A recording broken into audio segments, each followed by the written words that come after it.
Un bulo, 3 ministros y una verdad incómoda. Este fin de semana, 3 miembros del Consejo de Ministros, María Jesús Montero, Pilar Alegría y Óscar López, han dado por válida una información falsa que pone en entredicho el trabajo de la BUCO, de la Guardia Civil. La noticia, publicada inicialmente por El Plural y recogida sin matices por La Sexta y Televisión Española, afirmaba que el gobierno de Isabel Díaz Ayuso había fichado a un ex capitán de la Guardia Civil, a Juan Vicente Bonilla, quien supuestamente había fantaseado con poner una bomba lapa al presidente del gobierno, a Pedro Sánchez. La acusación es de una extrema gravedad. Se trataba de insinuar que un miembro de las fuerzas y cuerpos de seguridad del Estado, hoy al servicio de la Comunidad de Madrid, había valorado la posibilidad de cometer un magnicidio. Pero el problema es que no era cierto. Faltaban datos, muchos datos, y como en otras muchas ocasiones, el contexto lo cambia todo. El periódico The Objective publicaba la conversación al completo de WhatsApp en la que se basaba esa acusación. Lo que en realidad ocurre es que en ese intercambio el ex capitán Bonilla, bajo el seudónimo de Roberto, mantenía una conversación con un confidente, y lo que se dice en ese diálogo dista mucho de lo que se ha difundido.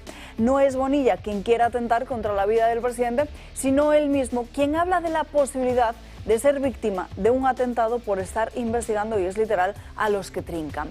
Entre ellos, según sugiere Koldo García y el entonces ministro de Transportes, José Luis Ábalos. El episodio en sí tiene varias lecturas. La primera, que se ha dado veracidad institucional a una conversación manipulada que ya había sido cuestionada por omitir partes clave. La segunda, que 3 ministros del gobierno propagaban un bulo de forma coordinada sin contrastar esa información. Y la tercera, que los medios públicos y otros medios afines al Ejecutivo contribuían a amplificar ese bulo sin el mínimo ejercicio de contraste informativo. Algunos medios, como La Sexta, rectificaban, el gobierno no lo ha hecho. Los ministros implicados no han pedido disculpas ni han aclarado sus declaraciones. Mientras tanto, se mantiene la acusación ya desmontada de que un miembro de la Guardia Civil pretendía atentar contra el presidente del gobierno. Y este es quizás el punto más inquietante, que en nombre de la lucha contra la desinformación, desde el propio gobierno se difunda desinformación. Que quienes exigen limpieza democrática estén dispuestos a ensuciar el debate público con insinuaciones falsas, mientras otros se limitan a mostrar el contenido al completo y, por tanto, la realidad. Porque en democracia, como en el periodismo, el contexto importa y la verdad también.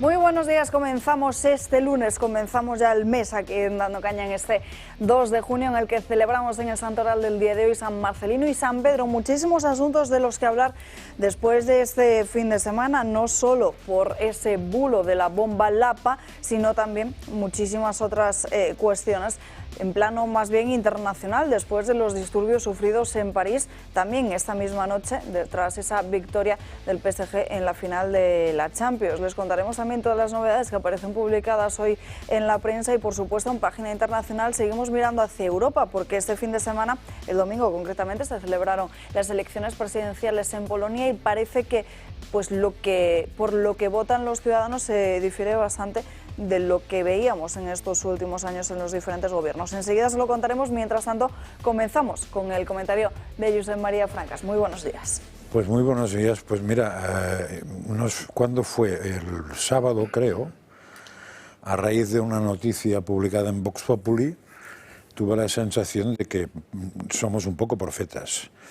Si os acordáis, cuando se hizo la maniobra del chico este, que ahora se me ha ido el nombre, pero ya me da bastante igual. ¿Cuál de ellas?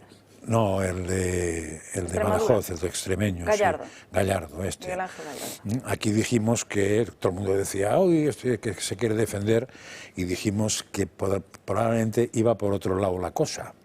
Y al sábado alguien más se ha dado cuenta de que iba por otro lado la cosa, y Vox Populi titula: la maniobra de Moncloa. Primero le pone nombre y apellidos a la causa, que es, o a la dirección del tema, que no es Gallardo, sino que es Moncloa.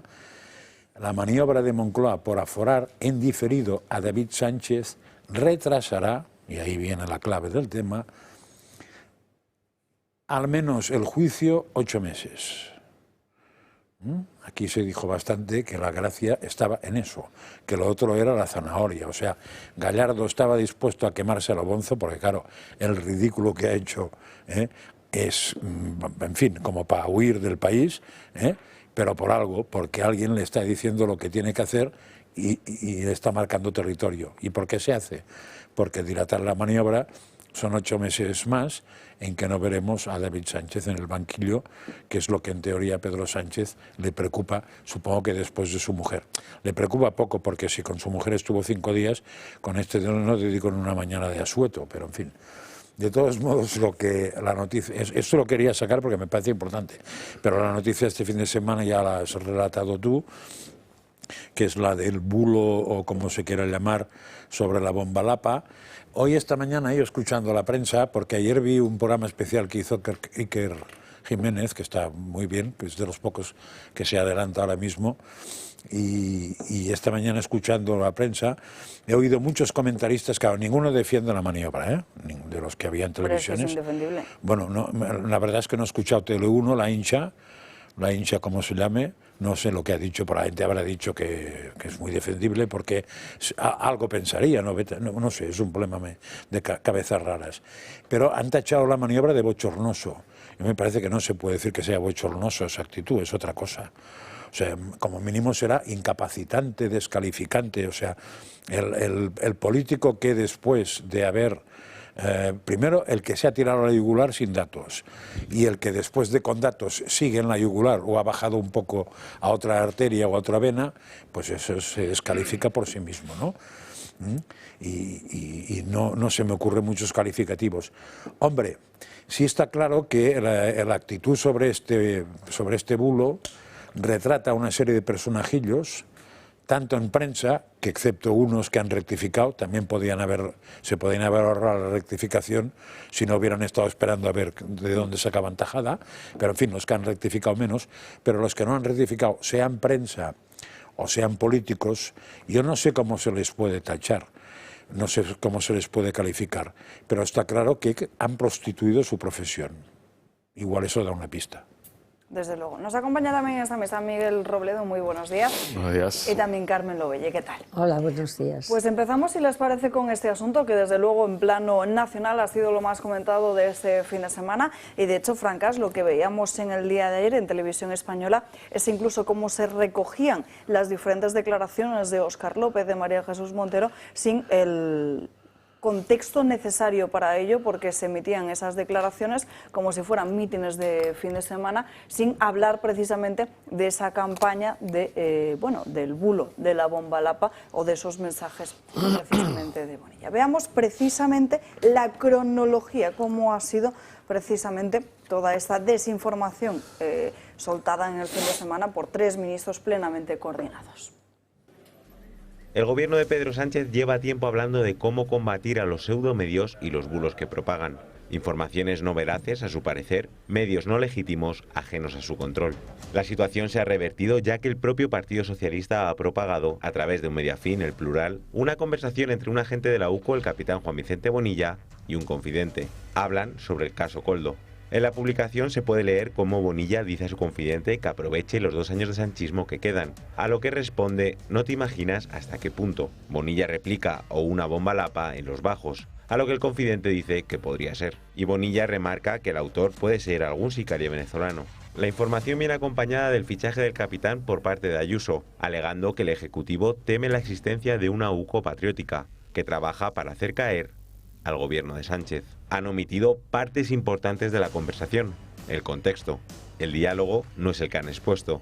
The Objective ha publicado la conversación original que data de junio de 2018. Juan Vicente Bonilla aparece con el seudónimo de Roberto y el confidente es José Luis Caramés, empresario vinculado a la empresa de hidrocarburos Glaslow. Caramés alerta a los que trincan dinero en relación al caso Koldo. El empresario le dice a la gente que de esta, debido a la investigación, le dan la laureada de San Fernando, una condecoración por méritos al servicio de la Guardia Civil. Y Bonilla le contesta que es eso o una bomba Lapa en los bajos de su coche, puesta por algún sicario venezolano. Por lo tanto, la víctima sería él, no el presidente del gobierno como en el bulo propagado por los socialistas. A pesar de los mensajes originales, miembros miembros del Ejecutivo han continuado transmitiendo el bulo. De alguien que está en este momento cobrando un sueldo público, de los madrileños y, en definitiva, del conjunto de los españoles, y que se refiere al presidente del gobierno en términos de amenazas de muerte. De un exagente de la UCO, por cierto, pagado y contratado por la señora Ayuso, amenazar incluso con poner bombas Lapa bajo el coche del presidente del gobierno. No puede ser que un cargo público que cobra 70.000 euros de la Comunidad de Madrid esté fantaseando con asesinar al presidente del gobierno. ¿Dónde vamos a ir? Medios afines al gobierno como Radio Televisión Española y La Sexta aprovecharon el momento para atacar a la UCO y a Ayuso y defender al Ejecutivo. Al saber la realidad del asunto, Roberto Blázquez, director y presentador de La Sexta Noticias de las 8, rectificó y pidió disculpas por el error y aseguró que trabajarán para que no vuelva a ocurrir. El propio Plural rectificó el primer titular y explicó la procedencia de los mensajes. El PSOE. ¿Y va a rectificar el gobierno de Pedro Sánchez? Pues parece que esa rectificación no se va a producir. De hecho, este fin de semana veíamos también cómo se le preguntaba incluso a algún que otro dirigente socialista y mantenía precisamente la postura que habían marcado los anteriores. Este fin de semana en el Partido Popular han celebrado un acto en el que estaba la presidenta de la Comunidad de Madrid, Isabel Díaz Ayuso, junto a Alberto Núñez Feijóo y también José Luis Martínez Almeida. En este acto de este fin de semana, como no podía ser de otra forma, la presidenta madrileña ha cargado contra las prácticas emprendidas, llevadas a cabo por este gobierno, y ha trasladado todo su apoyo a los diferentes agentes de la Guardia Civil, también a la UCO, que tienen que soportar, dice, a este gobierno que no tiene límites. Empezando ahora por la Guardia Civil, a quien queremos mandarle todo nuestro apoyo, a una de las instituciones más queridas por todos los españoles, que no tiene por qué sufrir el envite de un gobierno que no conoce límites y que no soporta que cada funcionario haga su trabajo. Miguel. Es aterrador, es decir, yo creo que la situación es absolutamente alarmante, sí. Porque si os dais cuenta, los tres ministros, que son los más cafeteros, o sea, los más simples, los menos cosa los menos cosa de este gobierno, los argumentos son los mismos, lo cual quiere decir que hay un argumentario por detrás. Lo aterrador es que quien está en Moncloa, o sea, hay alguien en Moncloa o en la sede de Ferraz pensando, diseñando una estrategia que es, primero, que es absolutamente falsa. Y luego, para mí lo más aterrador es que este gobierno está creando un escenario de excepcionalidad democrática que puede llegar a justificar cualquier tipo de medida. Es decir, y estamos asistiendo a la última batalla, bueno, va a llegar en cualquier momento la ofensiva final, obviamente, del PSOE, del sanchismo, es decir, la batalla de las Ardenas de la Segunda Guerra Mundial, la batalla del Ebro de nuestra Guerra Civil, es decir, el último intento por romper el bloqueo. Y echémonos a temblar, porque que un gobierno, que un partido tenga la desfachatez de intentar colarnos una mentira clamorosa, y además ha sido jugada absolutamente, bueno, como juegan siempre el equipo de opinión sincronizada, ¿no? Es decir, el Plural saca, se lo pasa a Televisión Española se lo pasa a La Sexta y rematan para gol los tres delanteros, que son estos tres ministros. Y de todos estos, solo ha habido un medio, que ha sido La Sexta, que ha dicho, oiga, pido perdón, esto es un bulo. Todo lo demás callados.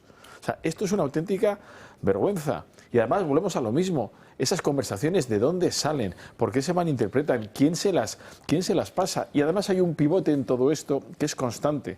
Que es la bestia negra. Es que es curioso, es que la bestia negra del PSOE no es Feijóo. La bestia negra no es Juanma, es que es Ayuso. Es que todo pivota sobre Ayuso. Sí. A mí me parece... Pero no te recuerdo, yo es que cuando vi eso el sábado, la noticia fue el domingo, ¿no? Cuando corrió fue ayer por la mañana. Sí, no fue el sábado. O sábado por la noche, y entonces no recordó a Cristina Kirchner con un atentado, que lo único que sirvió es para detener, no sé si a la juez o a la fiscal o no sé qué, o no recordó cosas que el propio Sánchez ha hecho cuando dijo que tenía que salir de Paiporta porque le habían agredido. Es el mismo planteamiento. ¿Qué está dispuesto a hacer el PSOE? Si es que lo grave pues es que me parece que Cristina Kirchner lo explicó muy bien, que es al final, no sé si detuvieron o se cargaron, no sé si al fiscal o al juez. que es el siguiente paso. De todos modos, cuando tú vas a máximos, tienes que tener otra cosa, que el contrario también puede ir, ¿eh? O sea, si tú consigues cosas de estas para que la opinión pública acepte que te saltes todavía más flagrantemente la ley, no olvides que el de adelante también tiene los mismos motivos o más para saltársela. Y eso acaba siempre igual, ¿eh? Carmen. Bueno, siempre se ha oído en política y en cualquier otra situación civil o sociológica que los últimos coletazos de los poderosos son los peores. Y quizá todo esto nos esté demostrando que son los últimos coletazos del sanchismo, porque realmente más lejos no se puede llegar. Y si de verdad salieran indemnes de esta situación, tendríamos mucho que hacernos mirar los ciudadanos en general y los partidos políticos en particular. La oposición en este momento, sin desmayo, tiene que trabajar día a día y denunciar día a día, y lo digo y lo repito, y será poco, pero luego uno va por la calle y te encuentras gente que te dice gracias, porque ustedes están diciendo la verdad, ustedes están diciendo lo que sienten, y dices, a alguna parte llegará todo esto. No podemos seguir viviendo en el mundo de la mentira. Curiosamente, hoy se vuelve a dar una mentira grandísima en la portada del PSOE, con una falsa, lo siento y que me lleven al juzgado si no, pero una falsa empresa de estadísticas que no es tal, realmente lo que busca es opiniones y no puede dar, no da datos estadísticos, y que dice que el personaje, el político más valorado de este país es el señor Sánchez. Y curiosamente, ¿te refieres a la portada, del país de esta mañana? De esta mañana. Es que es, claro, ¿cómo vamos a quejarnos de las actuaciones de muchos ciudadanos? No conocen otra verdad más aquella que leen a estos periódicos que están súper pagados y que no temen mentir y que les da igual. Y curiosamente, luego en el centro de toda esa parafernalia para defender al señor Sánchez dicen esta frase: la honradez es la cualidad más apreciada en un dirigente. Pues apaga y vámonos. Si hay alguien menos honrado. Por todos estos motivos, el Partido Popular convocaba la semana pasada una manifestación para este domingo, día 8 de junio, en la que ha seguido alentando durante estas últimas horas. Y por eso os digo, el próximo 8 de junio no es un día más, es el gran grito libre de una España que no se va a callar. Una mayoría decente, como harta dirá en la Plaza de España a las 11 de la mañana en Madrid. No es una protesta del partido, es una defensa de nuestro país y no nos vamos a callar.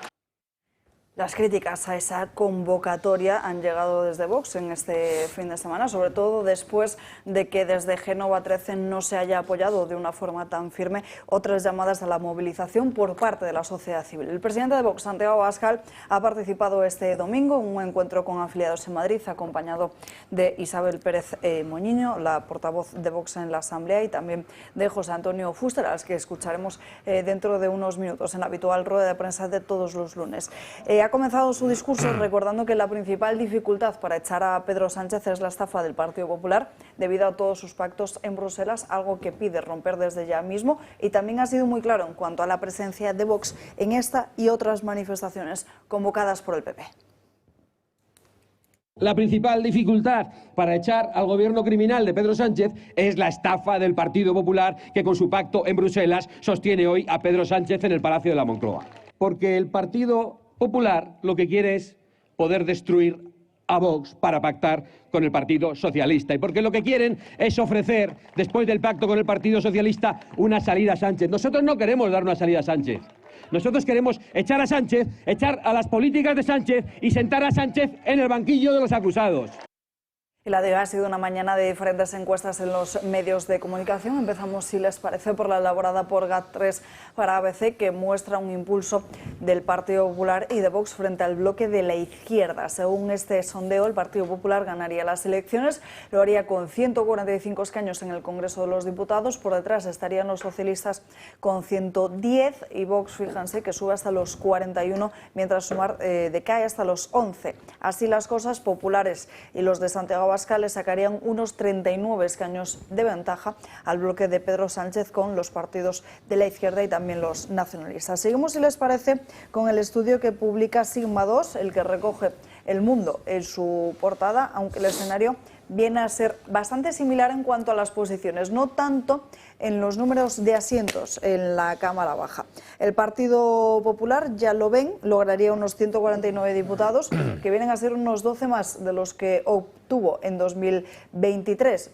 Supone un crecimiento, además, con respecto a anteriores entregas de Sigma 2.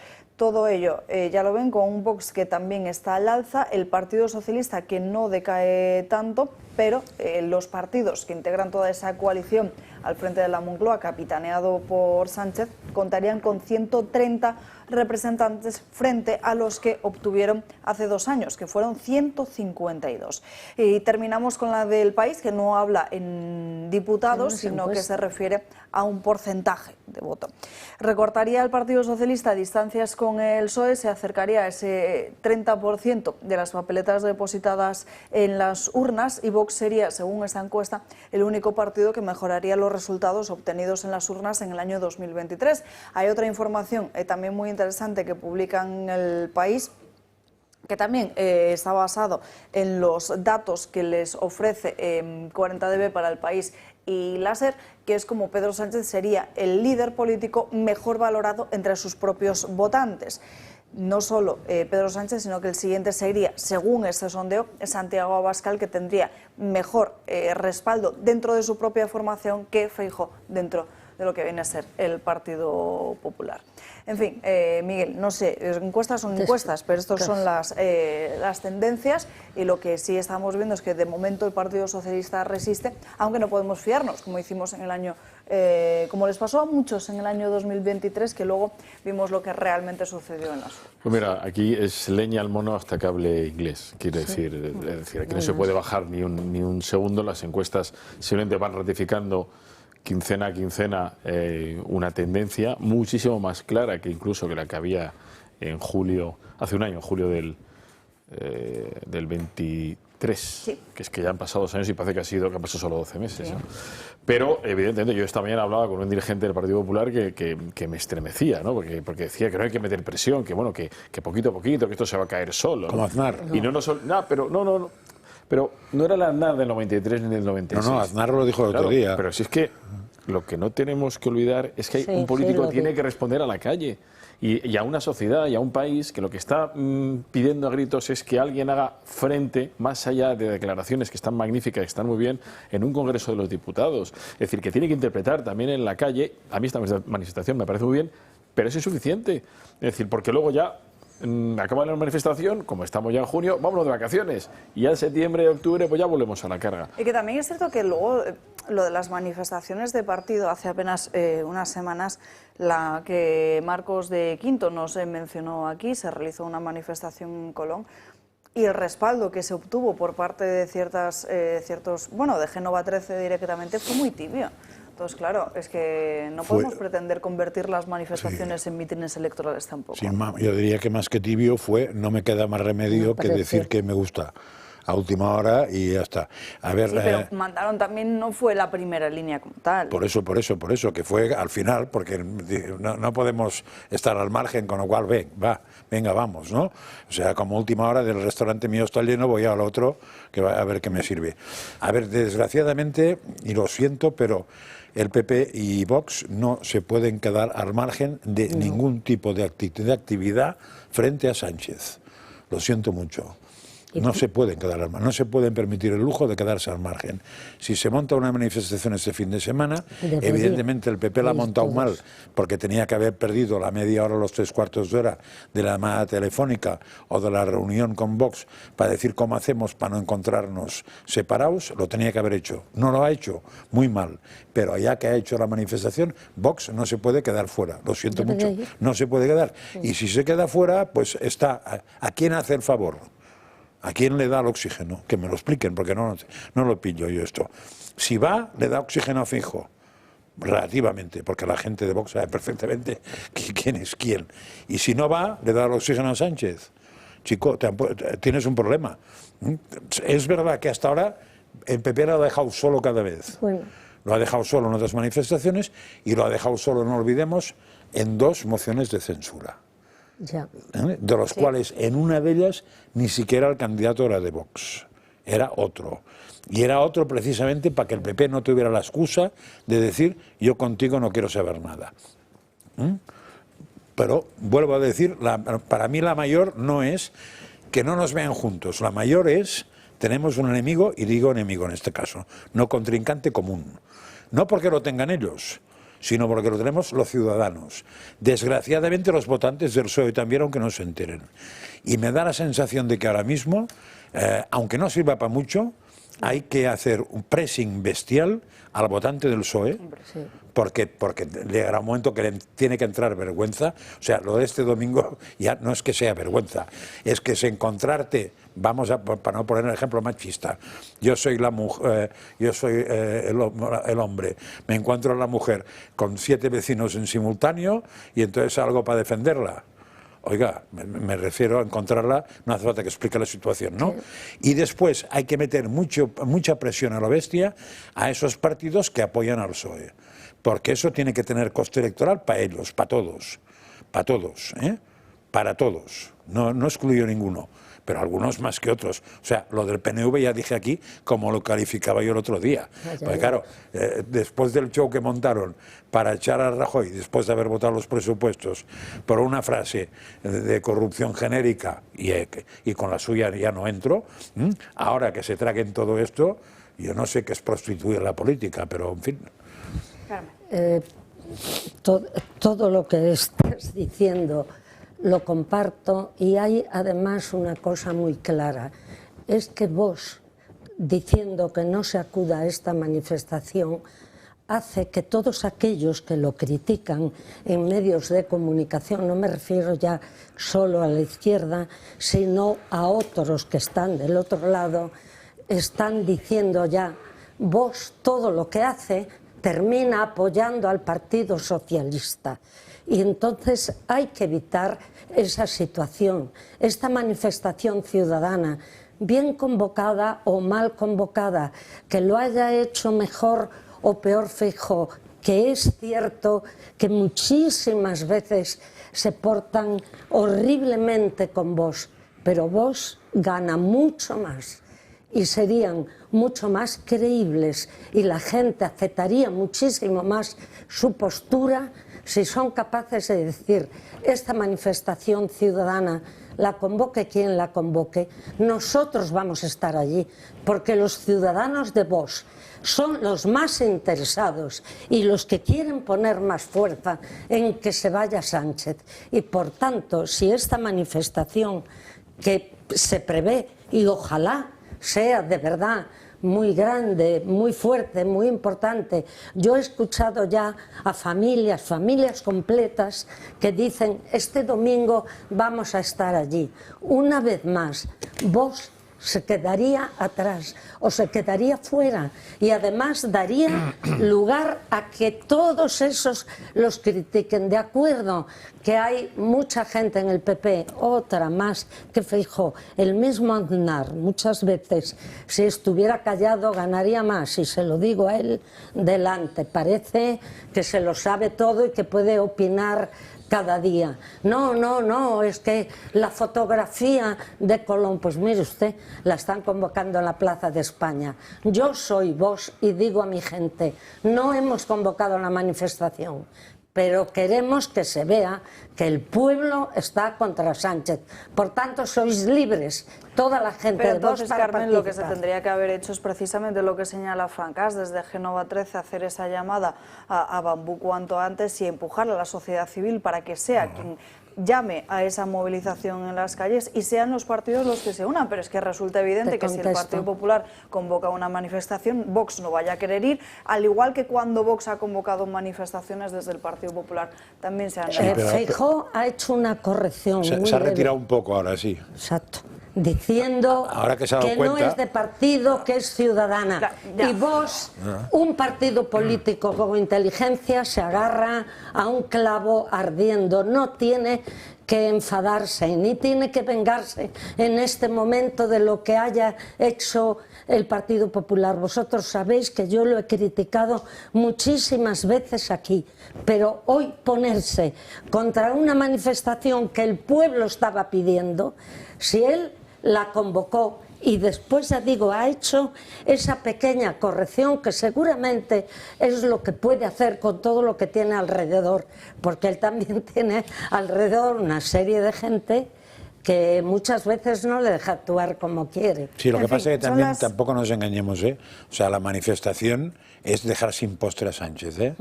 O sea, yo, por ejemplo, el otro día entendí que cuando discutían, los dos, entre ellos no discutían, pero de alguna manera Feijóo lo decía, yo hago una manifestación, y Vox decía, lo que tienes que hacer es romper con el PSOE. Claro.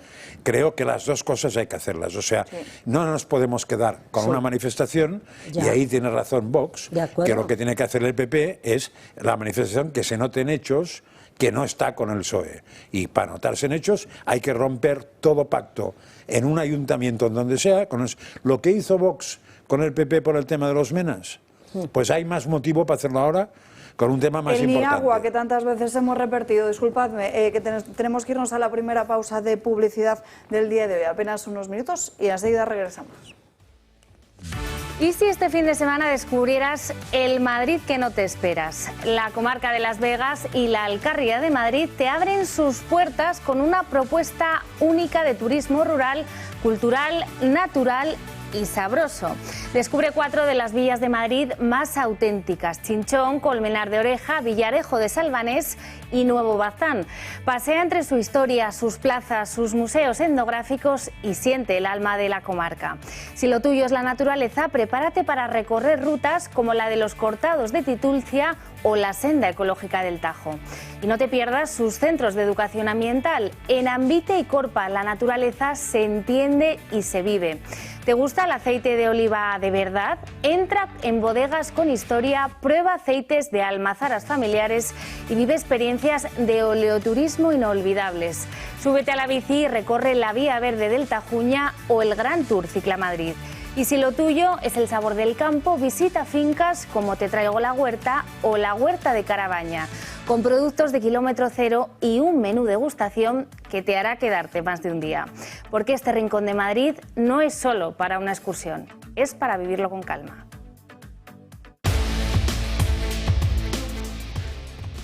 Ya estamos de vuelta en Dando Caña, pasan 5 minutos de las 12:30 del mediodía, las 11:30 en Canarias, y ya les adelanto que esta noche en exclusiva se va a sentar en el Gato al Agua a partir de las 10 en punto de la noche Javier Pérez Dolcet, ese empresario al que hemos escuchado también en esos audios que hemos denominado en esta casa los audios de las cloacas del Partido Socialista. Además, también nos ha llegado en exclusiva al Toro Televisión que esa asociación liderada por este empresario, por Javier Pérez Dolcet y también por Sandro Rosell, conocido, bueno, que aglutinan a todas esas víctimas, esta asociación de las cloacas del Estado, se está poniendo en contacto en estos momentos con todos y cada uno de los líderes de los partidos políticos españoles, sin ningún tipo de excepción, para poner a su disposición la amplitud y profundidad de la información de su investigación. Ya saben que Pérez Dolcet ha saltado a la primera página, a la luz pública en esta última semana como integrante de estas cloacas del Partido Socialista, algo que desde este comunicado que nos han hecho llegar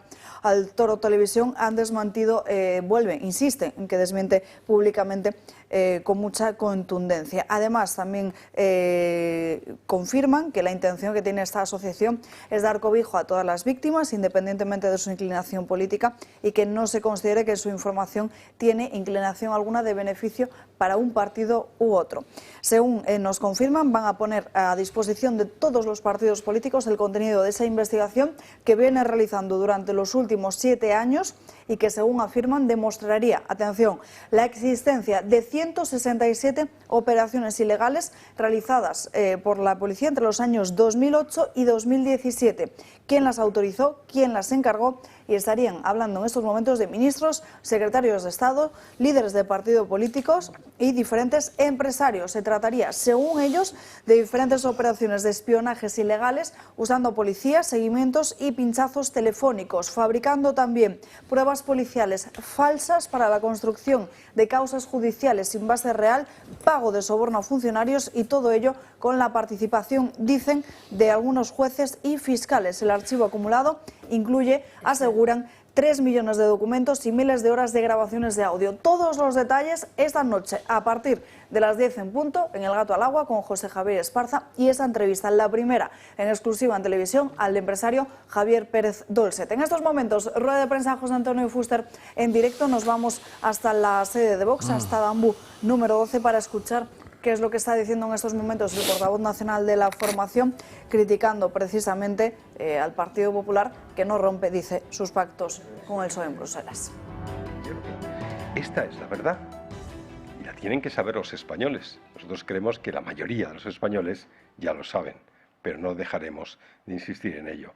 ¿Qué hay frente a toda esta corrupción y a esta suciedad? Vox.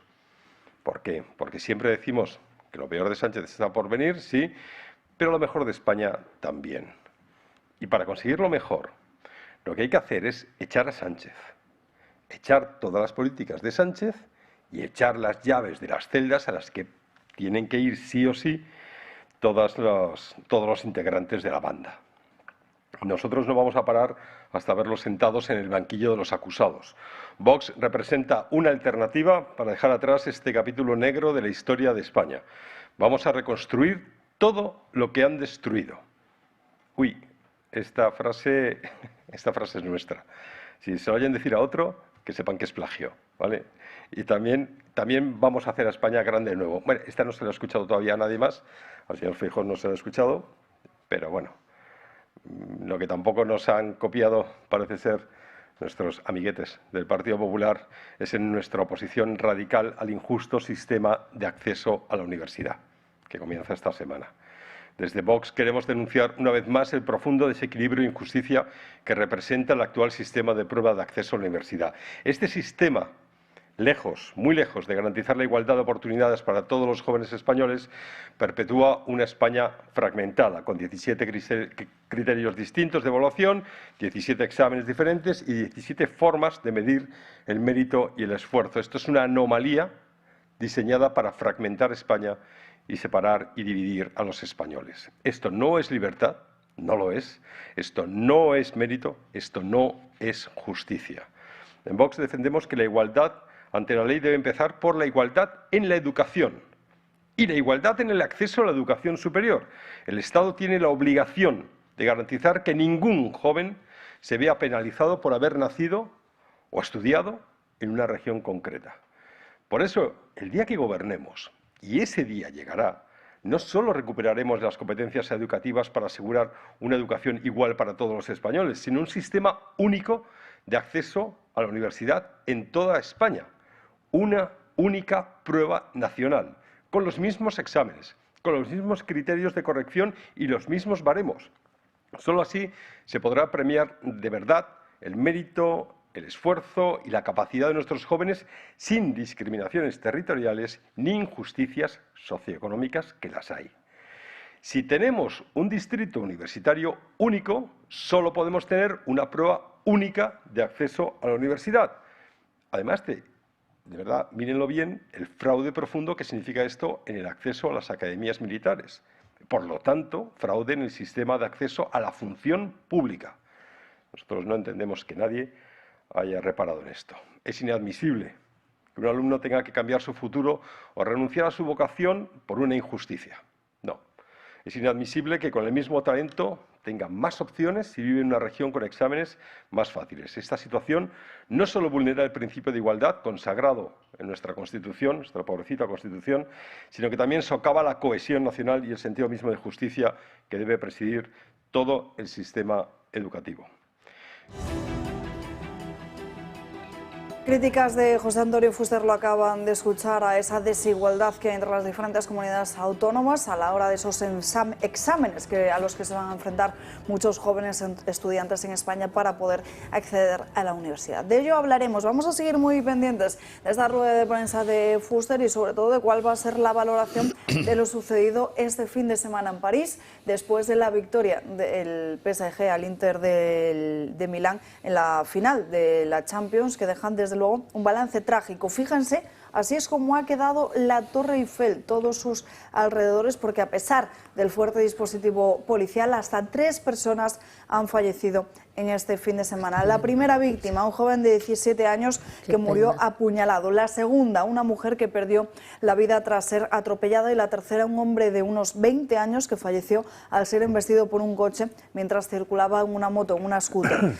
Así es como quedó la Torre Eiffel, pero hay imágenes más preocupantes, porque 192, más de 200 personas han resultado heridas, se han declarado unos 700 incendios y miren, fíjense, estas son las imágenes de 2 jóvenes en el interior de un vehículo que no podían abandonar el lugar frente a toda esa turba, a todas esas personas que se concentraban alrededor de sus vehículos y que les impedían salir.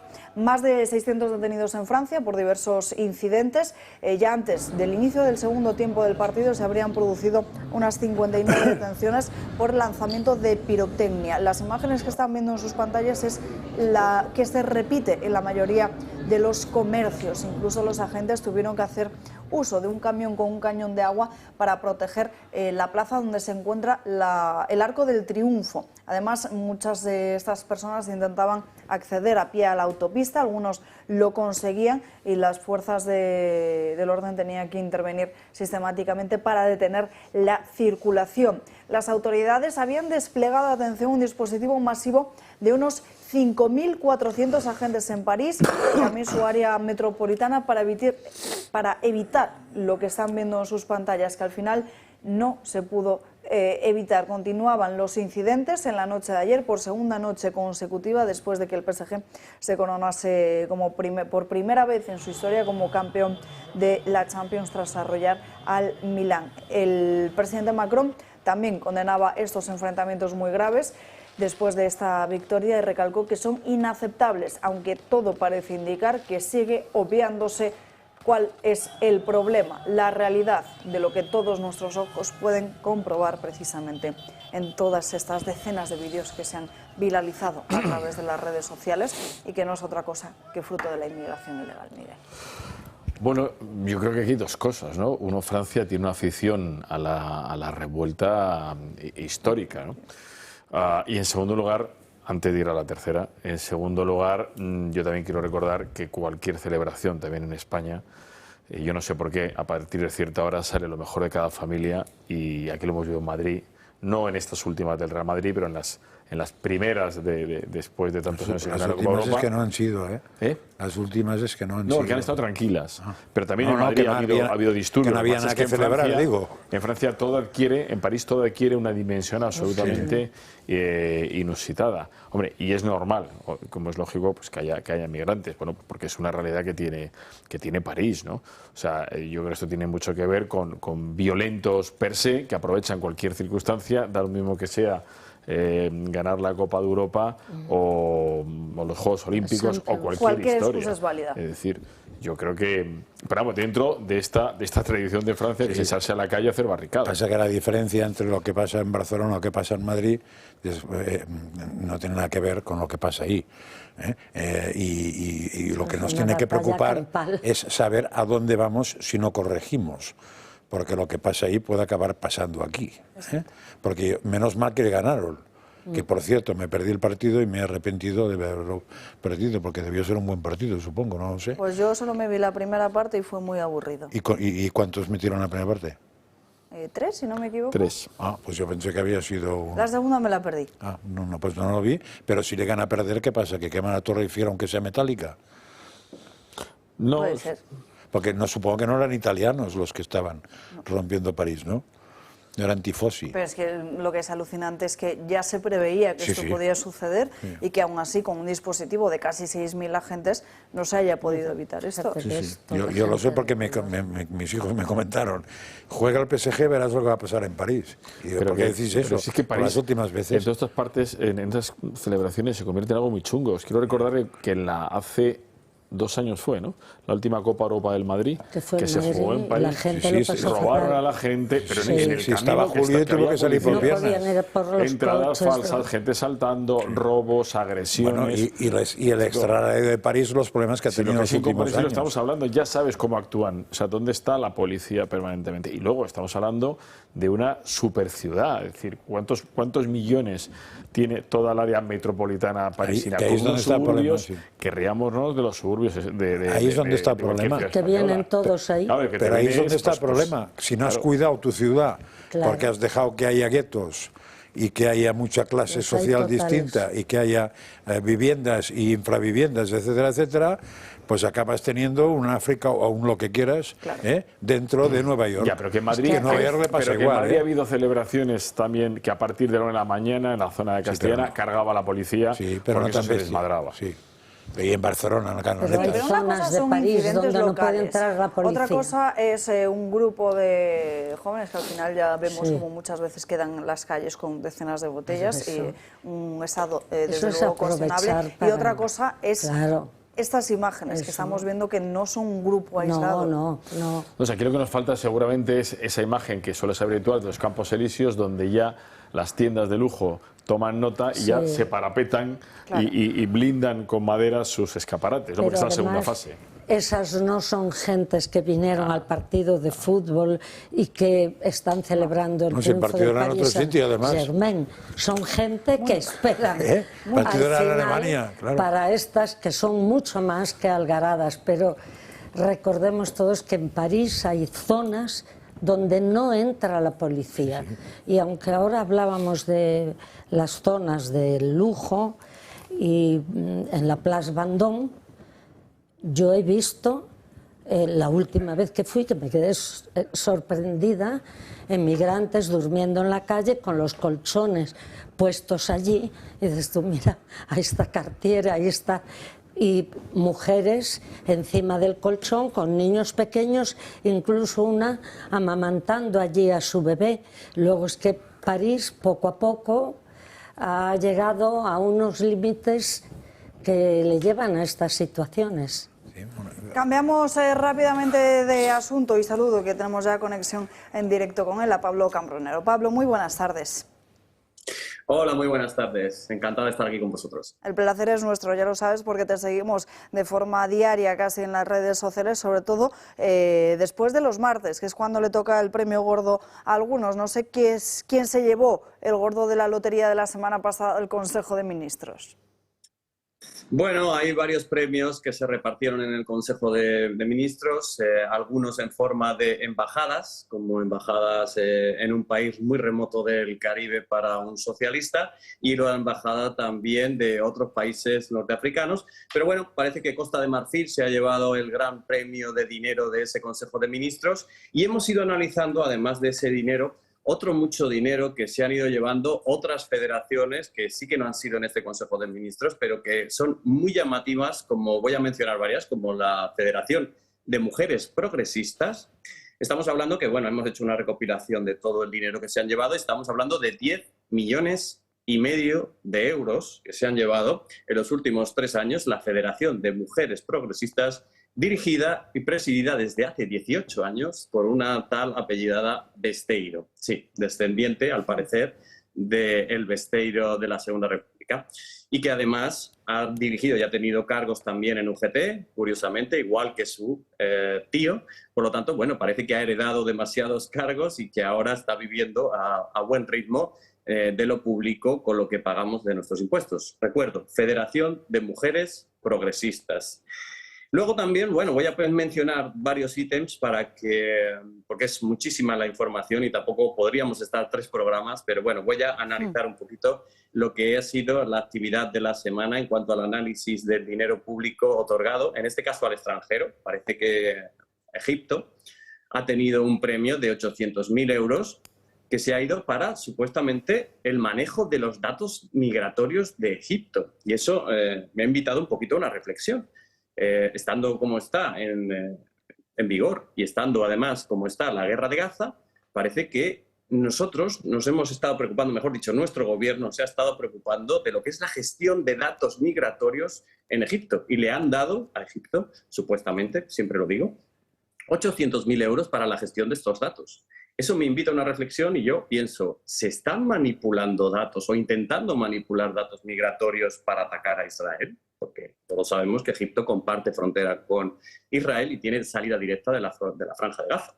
Por lo tanto, bueno, pues ahí están esos 800.000 euros que se han ido a Egipto y que, bueno, invita a pensar y casi siempre a pensar mal, porque con este gobierno pensando mal es bastante probable que acertemos.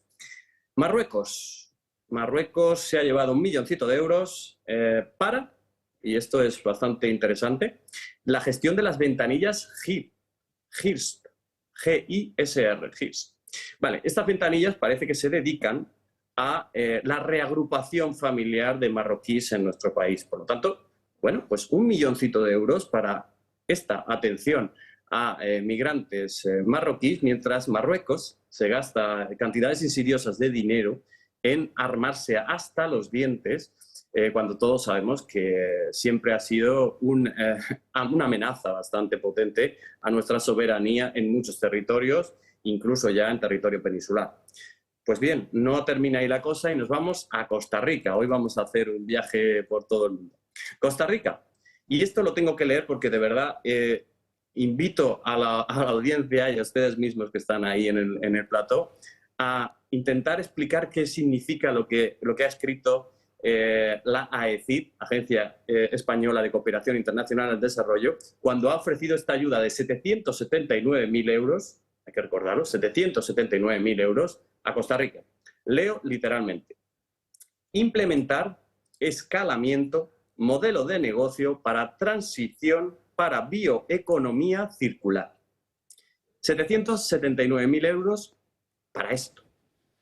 De verdad, llevo 2 días intentando averiguar qué significa esto, cómo se concreta esto, pero de verdad que no llego a ninguna conclusión. De verdad que el cerebro me explota y no consigo saber en qué nos hemos gastado estos 779.000 euros en Costa Rica. Y podría seguir hasta el infinito, pero evidentemente el tiempo es limitado y si necesitan más información la ofreceré muy gustoso. Además, Pablo, me llamaba mucho también la atención cómo reflexionabas a través de tus redes sociales de otro asunto que es por lo menos llamativo, y es que se eliminan ciertas informaciones al público cuando pasan 4 años. No sé exactamente a qué lo achacas. Es una cosa súper curiosa, porque bueno, esto es verdad que la base de datos nacional de subvenciones, cuando llegan los 4 años y un día, elimina todas las del tiempo anterior de acceso al público. Esto es una cosa muy potente porque, claro, personas como yo, que no ostentamos cargo público alguno y no tenemos acceso a los registros generales en cuanto a acceso, por ejemplo, como podría ser de un registro de un Congreso de los Diputados, pues nos vemos limitada esa información y ya no tenemos acceso a ella. Por lo tanto, si podremos detectar o investigar, que para eso está la publicación de los datos, si pudiéramos investigar, ya no podemos hacerlo. Por lo tanto, será una prescripción de cualquier ilícito que se cometa a través de subvenciones públicas a los 4 años de ser publicada. Esto es una cosa que creo que es bastante grave, porque ya después de esos 4 años el pueblo, vamos a decirlo así, nosotros, lo que investigamos desde el salón de nuestra casa, pues ya no tenemos acceso a esos datos, con lo cual me parece gravísimo, ya que son datos que además cualquier página, cualquier fondo de datos soportaría sin ningún tipo de problema y no se eliminan para precisamente liberar espacio y que haya más flexibilidad en la página. ¿Qué va? ¿Qué va? Se elimina para eliminar la información pública y, por lo tanto, para hacer impune cualquier presunto delito que se haya podido cometer con estas publicaciones y con estas subvenciones que estamos viendo que tienen un control muy próximo a cero. Por lo tanto, bueno, vamos a seguir investigando. Tenemos datos desde 2020 hasta el día de hoy.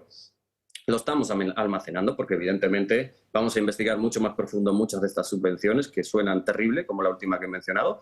Y bueno, pues no nos queda otra que seguir informando a la gente de lo que realmente sucede.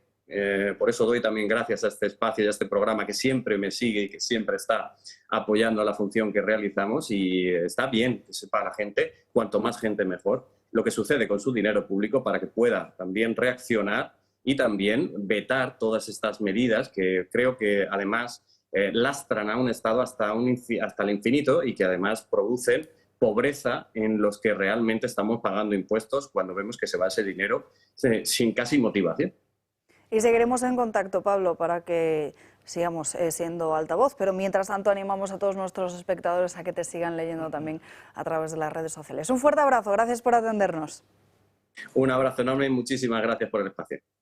Nos vamos rápidamente a la siguiente pausa de publicidad y a la vuelta a las crónicas de Manicomio de Gabriel Serrano. Les esperamos. Controlar los niveles de azúcar es fundamental para tener una buena salud. Lo sabes bien si eres diabético de tipo 2 o prediabético, o tienes que controlar tu nivel de glucosa en sangre varias veces al día por distintas razones médicas. Hasta ahora esta prueba se hacía con los glucómetros tradicionales, analizando una muestra de sangre extraída tras un pinchazo en el dedo y midiendo el nivel de glucosa con una tira reactiva. Un proceso sin duda doloroso y molesto. Afortunadamente ya es posible conocer estos niveles de una manera más cómoda e indolora, gracias al innovador glucómetro sin pinchazo de Protege tu Vida, sin aguja, sin necesidad de realizar las molestas extracciones de sangre.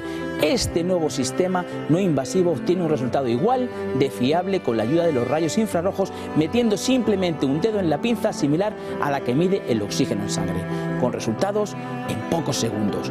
No lo dudes, llama al 900-730101 y mide tu glucosa en sangre sin pinchazos ni dolor.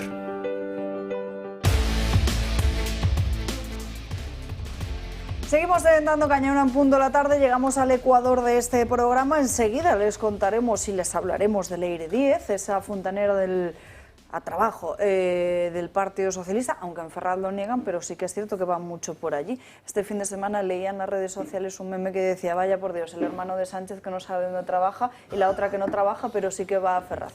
En fin, Gaby, las crónicas de Manicomio de hoy, ¿qué tal? ¿Cómo estás? Muy buenas tardes, Alba. Hablemos de familia. Nosotros somos una familia, hablemos de la televisión, de la familia de la tele, pero no de nosotros, que nos queremos mucho, ¿verdad, Francas? No tengas ninguna duda. Bueno, ya le puedes sacar la pistola. Hablemos del programa de la familia de la tele de Radio Televisión Española, que tuvo un comienzo, pues bueno, digamos con diferentes circunstancias que fue retrasando la emisión, la muerte del Papa Francisco, el apagón masivo que hubo en España, pues a lo mejor ya se podía intuir lo que iba a provocar lo que está ocurriendo, que es con sus niveles de audiencia, por ejemplo, que se ha desplomado a unos mínimos y está arrastrando a las series que vienen después, que tanto primero es La Promesa y ahora la Televisión Española ha tomado una decisión, que es diferenciarlo porque la familia de tele corresponde a toda la programación, es un contenedor que va desde principios de la tarde hasta por la noche. Entonces, debido a las audiencias que está teniendo, por ejemplo, está llegando al 5,5, mucho menos de la media de Televisión Española, lo que está haciendo es arrastrar a lo que viene después, y desde la presidencia han decidido pues dividirlo. Simplemente va a estar desde las 3:30 hasta las 5 menos 10, claro, y está perjudicando a series que funcionan muy bien, como La Promesa o Valle Salvaje, que tienen un 9,1% de share. Pues bien, ahora El Mundo accedió al contrato de la familia de la tele, la audiencia por debajo de la media, y la duda sobre el conflicto de intereses que está habiendo con Radio Televisión Española. Firmaron la OSA Producciones y la cadena pública por 65 capítulos, ahora ha quedado en 57 debido a los retrasos que ha provocado tanto el apagón como la muerte del Papa Francisco, y firmaron total confidencialidad para que no se saliese a la luz los contratos que había. Y había una cláusula específica dentro del contrato, un apartado, que era sobre el porcentaje de share al que tenían que llegar.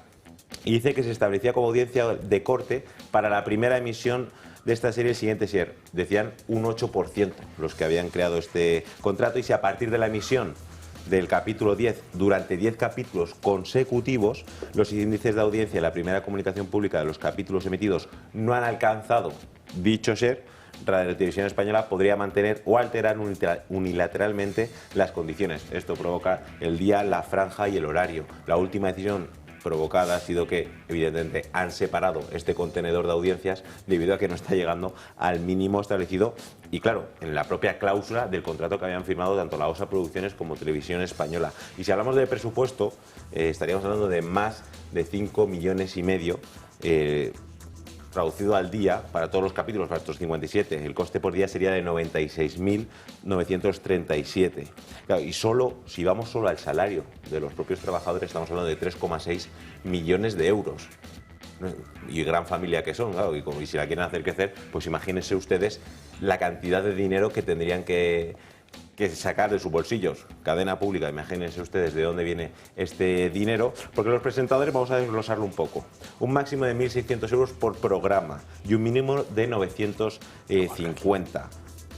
54.000, 92.000 más o menos, colaboradores entre 950 y 1.050 euros, y en todos los programas hay invitados, ¿vale?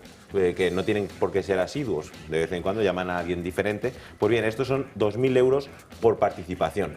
No está nada mal, y además que vemos el contenido que tienen los propios presentadores, los propios colaboradores y los invitados de lo que tienen que hablar. Es una mesa con mucho interés político, público. Con mucho fondo, ¿no? Sí, y beneficia muy bien a toda la sociedad. Bueno, fue glorioso cuando estuvieron en el tema del cónclave y pasando estos expertos vaticanistas haciendo valoraciones sobre quién podía ser el cardenal que estaba en la lista de los favoritos, ¿no?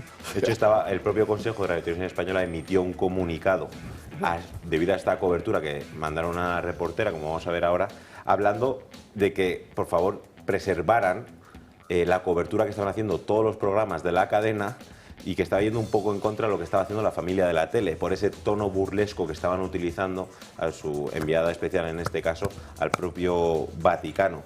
Y José Pablo López, el presidente de Televisión Española, estuvo la semana pasada en el Congreso de los Diputados y habló así sobre la familia de la tele. El día siguiente cambió. Una frase arriba en mi Twitter que dice: la mejor forma de no ser criticado es no decir nada, no hacer nada y no ser nadie. Este es el objetivo que muchos tienen en este país para la televisión pública, y yo estoy trabajando para que sea lo contrario. ¿Nos podemos equivocar? Por supuesto, nos hemos equivocado con muchísimos programas, ya no le estoy hablando de ahora.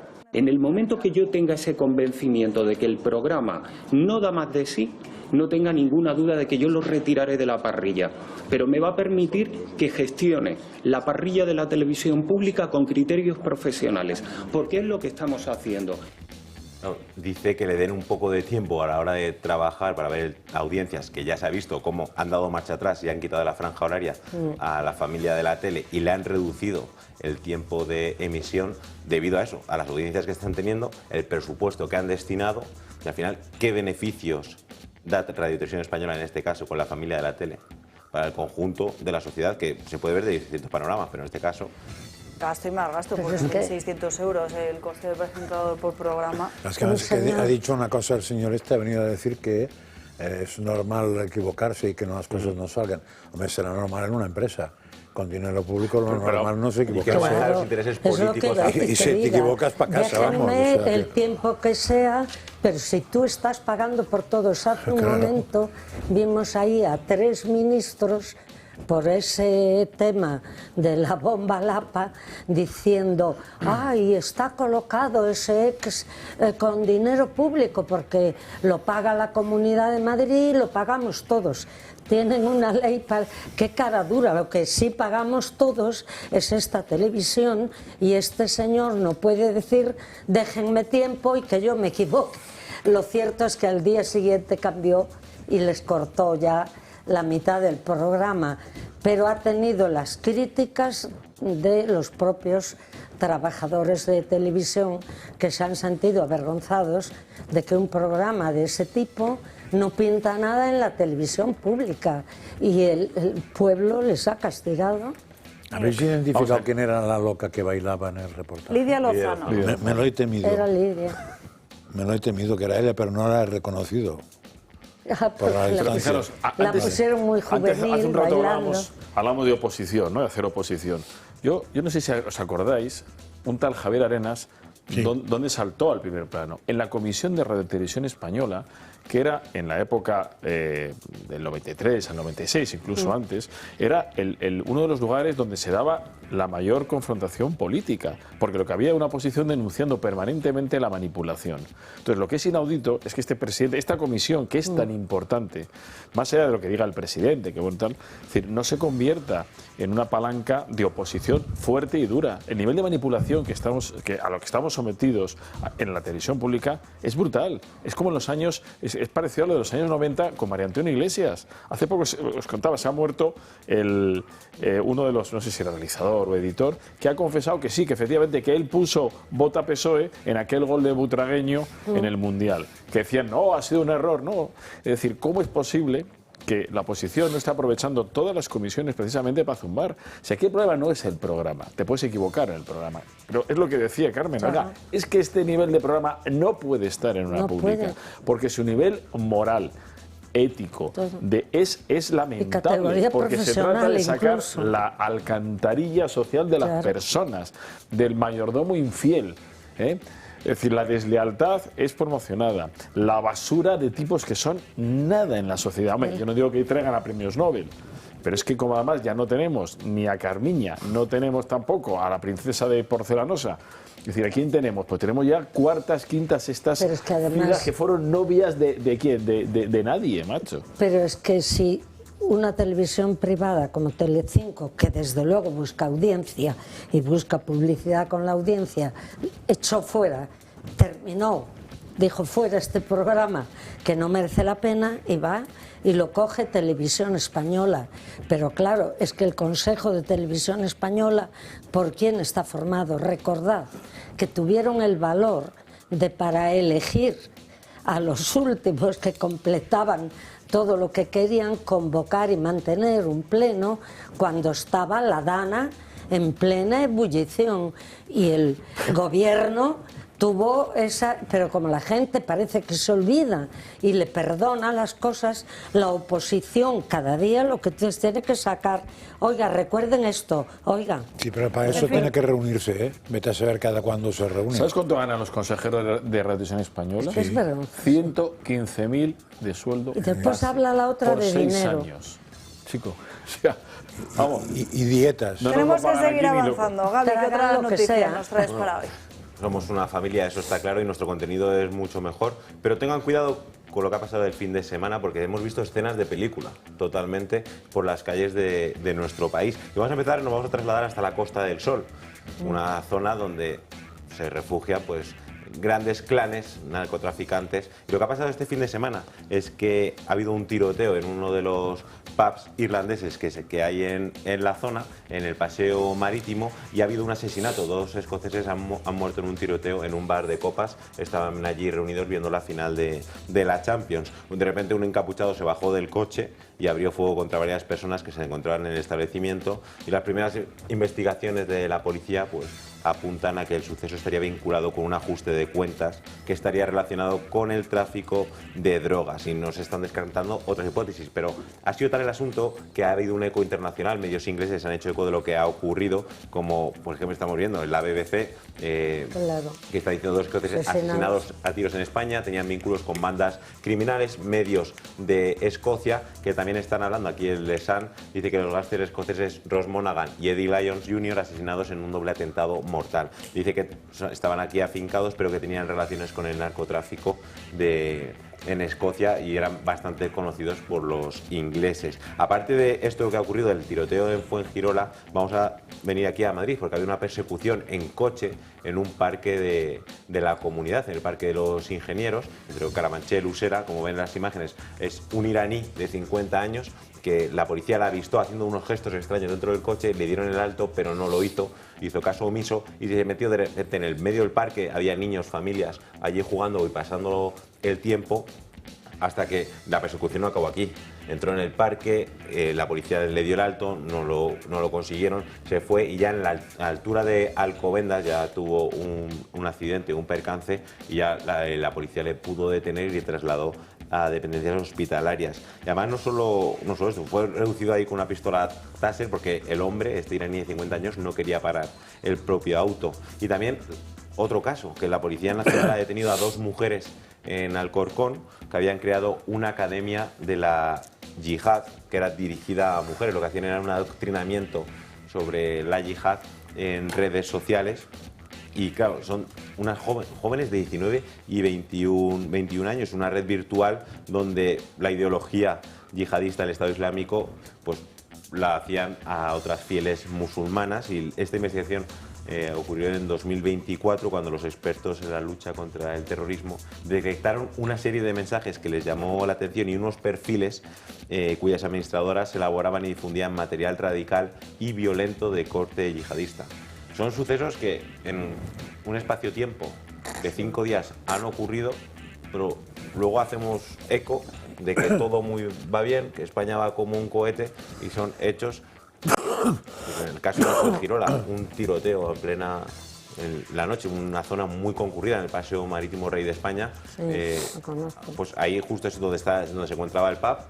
Un hombre se baja de un coche y le pega 2 tiros y asesina. Imagínense, están ustedes con su familia en un parque de Madrid a 1 hora de la tarde, bastante prudente para pasar el tiempo, o si tienen niños o paseando al perro, lo que haga falta, y de repente viene un coche que se adentra dentro del propio parque y puedes correr riesgo de perder tu vida. Y luego estas personas, 2 mujeres de corte yihadista que estaban adoctrinando a través de redes sociales, de plataformas virtuales, a otras mujeres para que se unan a ese Estado Islámico y a esa lucha que ellos tienen.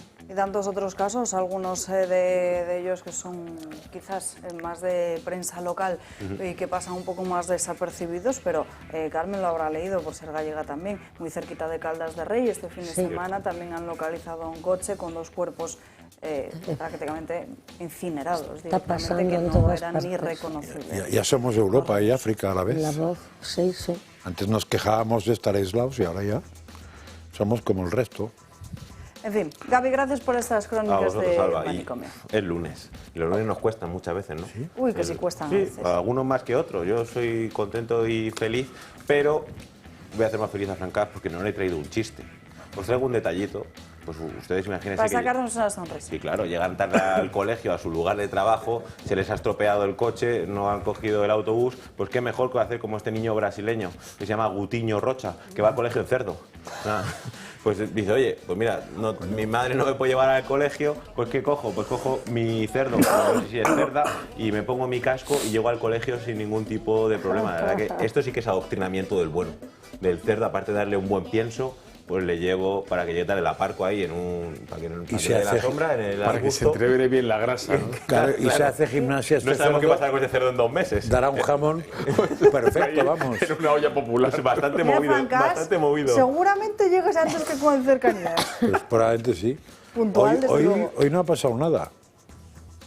Sorprendentemente. Sí, no ha pasado nada. Tranquilo, el día es largo. Noticia que no pase nada. Ahora Fran Kass sale del programa a 2 de la tarde, se coge cercanías, tarda 2 horas sin llegar a su casa. Se queda atrapado. Eso puede ocurrir. El viernes fue horrible, ¿eh? ¿Sí? Sí, porque además tuvo delitos y eso hay que contarlo, porque eso hay gente que debe haber nacido torcida o le deben haber pegado mucho de pequeñito, ¿no? Para tener tan mala leche. Mira, llego a la estación.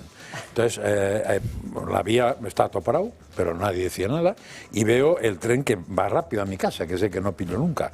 Por 2 minutos no pilo nunca, y estaba allí, y corrí, que es peligroso esto, a mi edad correr, entro en el tren, y la gente ahí seguía con la puerta abierta, y digo, ¿le vais mucho? Dice, uff, ni te cuento. Y entonces, pues nada, la gente iba saliendo, entrando, eso eran casi 20, ¿vale? 20 minutos después de salir, entrar, preguntar, había 6 guardias de vigilancia ni puñetera idea ninguno, pero eso yo lo entiendo porque no es su trabajo. Sí. Pero que te atendían y decían, no nos han dicho nada, no sabemos nada. Por supuesto que no ponía nada, ponía dónde iba el tren, pero no ponía ni a qué hora salía, nada. Entonces, como hay la otra línea posible, pues yo iba, la gente iba subiendo y bajando para preguntar, para ver, yo me subí a la otra línea, vi que me quedaban 10 minutos para un tren que ocupaba la otra línea, con lo cual faltaban 10 minutos de un tren, más lo que pusieran para el siguiente, o sea, iba bien fino. Vuelvo a ir allí, vuelvo a subir, y entonces en un momento determinado, que ya estaba yo en el andén con otra gente hablando y tal, cierran las puertas y se pira. O sea, no se les ocurrió ni avisar a la gente que había en el andén. No fuera caso que fuéramos humanos, ¿no? O sea, de un detalle con la gente, decir, por fin puedo arrancar, suba, nada, que le zurzan a ustedes. Pues nada, conductor, que te den morcilla. Cuando el de arriba es irresponsable y el ministro hay más porque he abreviado. Que hay responsabilidad total en todos y ya. Pues dejó la tira de gente en la calle, ahí fuera, 20 minutos más. En la estación, en la Renfe, en los trenes. A las 4. Bien. Yo sigo soñando un día que Franca suba las escaleras del plató, tenga el cerdo aparcado y se venga con su casco y se vaya a hacer. Hombre, pues es a tener que tendría otra cosa, si puedo, porque... Antes le veremos pisar sobre las aguas. Un cerdo... Qué rabia. Estás dentro. No me fío mucho, a ver si no es un cerdo y es un jabalí. Y se va. Era un cerdo. Era un cerdo. En fin, Gaby, gracias por estas crónicas de Manicomio. Pero tú, en este caso, no podemos decir que seas gafe, porque ocurre en todas las estaciones, todos los días. Y lo sufrimos mucho. Ya digo, hoy he bajado de cine, vamos. He tenido que hacer transporte al Príncipe Pío, pero nada más. Es que... Diferentes informaciones que salen hoy en los distintos medios de comunicación acerca de Leire 10. Empezamos con Voz Populi, que muestran, recuerden, cuáles eran las competencias que ella misma mantenía cuando trabajó en Correos entre el año 2022 y 2024, cuando fue colocada por Juan Manuel Serrano, el que fuera jefe de gabinete y también un amigo íntimo del presidente del gobierno, de Pedro Sánchez. Entre esas competencias, la validación, atención, del voto por correo. Así lo hizo con una firma digital en las elecciones autonómicas andaluzas del año 2022. Además, está el correo, el documento, que es el que muestra Voz Populi, el que se remitió a la Junta Electoral ese junio de 2022, 3 días después de los comicios. Por otro lado, The Objective cuenta cómo Leire 10 se trasladó incluso a tierras extremeñas. En primer lugar se reunió con Koldo para saber qué información tenía el que fuera asesor de José Luis Ábalos, tanto del propio Ábalos como de Pedro Sánchez y también de Santos Cerdán, que sigue muy desaparecido en estos días. Entendemos que está esperando con mucha impaciencia ese informe de la UCO. Y por otro lado, también se viajó a Badajoz para recopilar información sensible y obtener datos personales, atención, de la juez que en estos momentos está investigando al hermano de Pedro Sánchez. Cuenta Alejandro Entrambas-Aguas cómo incluso esas reuniones se produjeron en una cafetería llamada La Marina, que es un establecimiento habitual al que acude David Sánchez para desayunar. Fueron 2 enviados del Partido Socialista que se reunieron con un apoderado local del partido y, de hecho, esa visita consta no solo que se produjo, sino que también que hubo aviso previo entre ellos. Y por otro lado, hablamos no de la UCO, pero sí de los 85 enchufados de la FAFE, de la Junta de Andalucía, que ha acreditado la UCO todos y cada uno de los privilegios que mantenían. El PSOE andaluz utilizó a su antojo la Fundación Andaluza Fondo de Formación y Empleo, más conocida como la FAFE, para enchufar a familiares, amigos y todo tipo de allegados. En un informe de más de 700 páginas, la Unidad Central Operativa de la Guardia Civil confirma que el Partido Socialista enchufó con fondos públicos a la mayoría de sus 84 contratados en la Fundación, que ya fueron denunciados con nombres y apellidos por el SAF, el Sindicato Andaluz de Funcionarios. Se convertían en empleados públicos sin pasar por los procesos selectivos de los funcionarios. También recibían sobresueldos y ascensos completamente arbitrarios. La FAFE, creada por el gobierno socialista de Manuel Chávez, estuvo funcionando durante 8 años con Fernando Villena al frente, el que fuera secretario de Empleo del PSOE en Andalucía. En este tiempo, la Fundación recibió 300 millones de euros de subvenciones de la Junta de Andalucía para financiar actividades formativas. La UCO señala contrataciones como la de la esposa de Juan Espadas, actual portavoz del PSOE en el Senado y exsecretario general de la formación en Andalucía, o la de la sobrina del exsecretario general de UGT, Cándido Méndez. La mayoría de estas incorporaciones se produjeron poco antes de la disolución de la Fundación, según la UCO, para facilitar su integración en el SAE, Servicio Andaluz de Empleo, y consolidar así sus puestos. A día de hoy muchos conservan una plaza fija. La UCO no descarta que estas prácticas puedan constituir delitos de prevaricación, malversación y falsedad documental.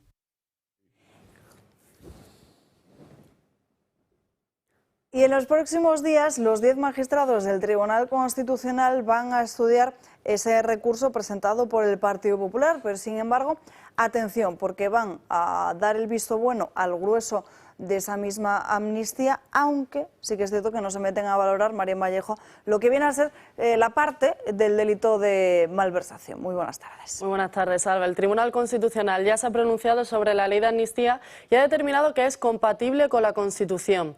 Esto es solo un borrador de la sentencia que ahora tiene que ser debatida y estudiada por los 10 magistrados. Todo esto viene a raíz de un recurso a la norma presentado el pasado 9 de septiembre por los diputados y los senadores del Partido Popular. Uno de los puntos que se contemplaba en este recurso era el del ámbito temporal de aplicación. Recordamos que esta norma contempla la amnistía de los actos comprendidos entre el 1 de noviembre del año 2011 y el 13 de noviembre del 2023, y aquellos cuya ejecución terminase después de esa fecha. La ponencia sostiene ahora que esta ley debe acotar hechos concretos y no con una proyección de futuro, ya que si no sería inconstitucional. Lo que no se contempla es incluir en esta ley el delito de malversación de fondos públicos. Por lo tanto, el posible regreso de Carles Puigdemont queda en el aire. ¿Y ahora cuáles son los siguientes pasos que van a dar? Pues el borrador se va a entregar a lo largo de esta semana y el próximo día 10 de junio el martes de la semana que viene, será expuesto por la vicepresidenta Montalbán. El 24 de junio comenzarán esas deliberaciones que previsiblemente se van a alargar hasta el día 26. Será ese día, el 26 de junio, cuando conozcamos el fallo de la sentencia de la ley de amnistía. Todavía no se ha pronunciado el Tribunal Constitucional, lo veremos en los próximos días en cuanto estudie ese recurso, aunque bueno, ya sabemos más o menos qué es lo que va a pasar, pero desde luego tiene delito, Francas, que no se pronuncien sobre ese delito, valga la redundancia, de la malversación, que es el de Puigdemont. No, pero eso es, a ver, parece ser, por lo que he rascado yo, que no se pronuncian porque en lo que presentó el PP no figura. O sea, no ha alegado al Constitucional para ver la malversación. Ha alegado al Constitucional... No, pero el Partido Popular son diferentes puntos. Sí, pero que en el punto de la malversación... No consta la malversación. Con lo cual, en teoría, no parecía normal que diríamos, sentenciara una cosa que no le pregunta a nadie. Yo he visto cosas peores, pero no parece eso. No, yo lo único que quiero recordar son dos cosas. Una primera, si se produce la sentencia, será porque lo que llaman el bloque conservador le da la gana. Totalmente. Porque con no asistir, sentencia caída. Sobre todo si además hay dos que se han inhibido. Entonces ya el quórum desaparece por todos lados. Con lo cual el PP sabrá que juega, o mejor dicho, como se supone que los magistrados tienen autonomía, los magistrados que están ahí sabrán a qué juegan. Y dos, que me parece interesante, imaginaros que se produce la sentencia del Constitucional en la cual incluyen la malversación, cosa que no van a incluir porque no está puesta, y dice que no hay ningún problema. ¿Quién tiene el problema entonces? Pedro Sánchez. Porque se encuentra que Puigdemont llega a Madrid, porque ya, bueno, a Madrid no creo que vaya mucho, iría a Barcelona o a Girona o al pueblo suyo, pero podría venir alegremente, y entonces Puigdemont, igual lo de estar al lado de un partido cuya corrupción apesta y por tanto te va dejando un pozo negativo, teniendo a la señora esta que le está comiendo votos por la derecha, diciéndole, pues mira, tú eres tan corrupto como ellos porque no sé qué, pues igual eso dura poco. Con lo cual, ¿a quién puede interesarle que Puigdemont no venga? Con lo cual, que no se incluya la malversación, al PSOE. ¿A quién puede interesarle que se tire todo esto adelante? Al PP. ¿Por qué? Porque si el PP consigue, sin hacer nada, porque no lo ha hecho él, que Puigdemont pueda venir alegremente, Con Puigdemont se puede hablar, porque ya no tienen ninguna reivindicación perdida. Pero en cambio, si por tu culpa resulta que no puede entrar, cualquiera le convence de que negocie contigo. Y ese tema ya estaría hecho. O sea, si le han dado la amnistía a los malos, ya historia pasada. Con lo cual ahí hay un tema de fondo bastante complicado, ¿eh? Nunca dejó de haberlo en este tema y queremos incluso pensar que es constitucional porque lo diga un tribunal donde ya Conde Pumpido ha demostrado que iba a decir lo que Sánchez le ordene desde siempre y que han procurado tener una mayoría. Estoy de acuerdo en eso que tú dices, que quizá los magistrados puedan buscar todo tipo de salidas, si es que quieren buscarlas, para que esa situación no vaya adelante. Pero es que con la propia Constitución en la mano, ni siquiera podía haberse discutido esa ley de amnistía.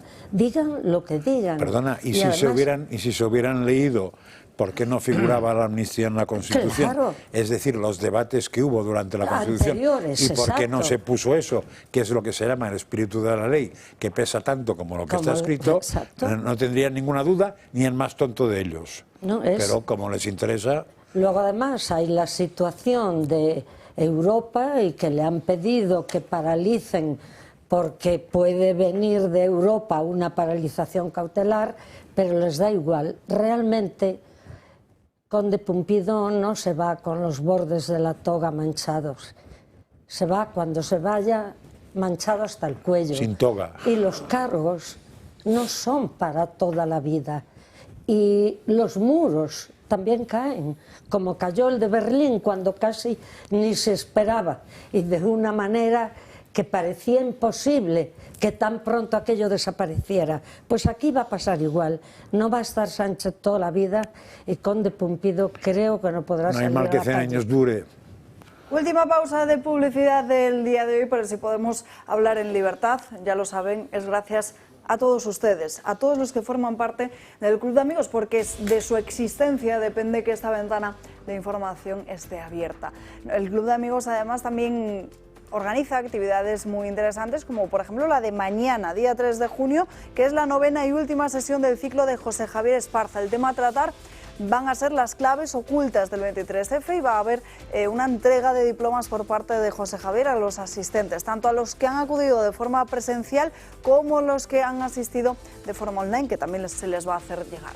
El jueves día 19 de junio tenemos una cita para desayunar con don Luis del Pino y comentar toda la actualidad política, social, económica y hasta la deportiva, con él por supuesto, pero también con todo su equipo. Esta cita es a las 10 de la mañana, aquí en la sede de Radio Libertad. Y buenas noticias también para todos los socios y amigos que tenemos en Barcelona y alrededores, porque el miércoles día 25 vamos a mantener un almuerzo con José Javier Esparza y también con Julia Eriza. Para inscribirse en estas y otras actividades, tanto de forma presencial como online, si viven fuera de Madrid, darse de alta, informarse de cómo hacerlo, pueden llamar al número de teléfono que están viendo en sus pantallas, que es el 91 616 24 64. Ahí les van a informar de absolutamente todo, también si lo prefieren a través del correo electrónico clubdeamigos@clubdeamigos.org. Les repito, 91 616 24 64. La historia que conocemos no siempre refleja la verdad. Los presos del Valle de los Caídos, ¿un lugar de sufrimiento o de trabajos forzados? Pues presten atención, apunten, saquen sus agendas, porque el próximo jueves, día 12 de junio, a las 7 en punto de la tarde, Alberto Bárcena, que es historiador y ensayista especializado en historia contemporánea, Iglesia Católica, nos va a desvelar muchísimas de esas incógnitas. Él, precisamente, nos acompaña hoy en esta mesa. Muy buenas tardes. Buenas tardes. Bueno, es usted la única persona que ha hecho una tesis sobre la construcción ante la universidad. Es de ella de donde surge precisamente ese libro, Los presos del Valle, que tardó unos 7 años en terminarla, ¿no?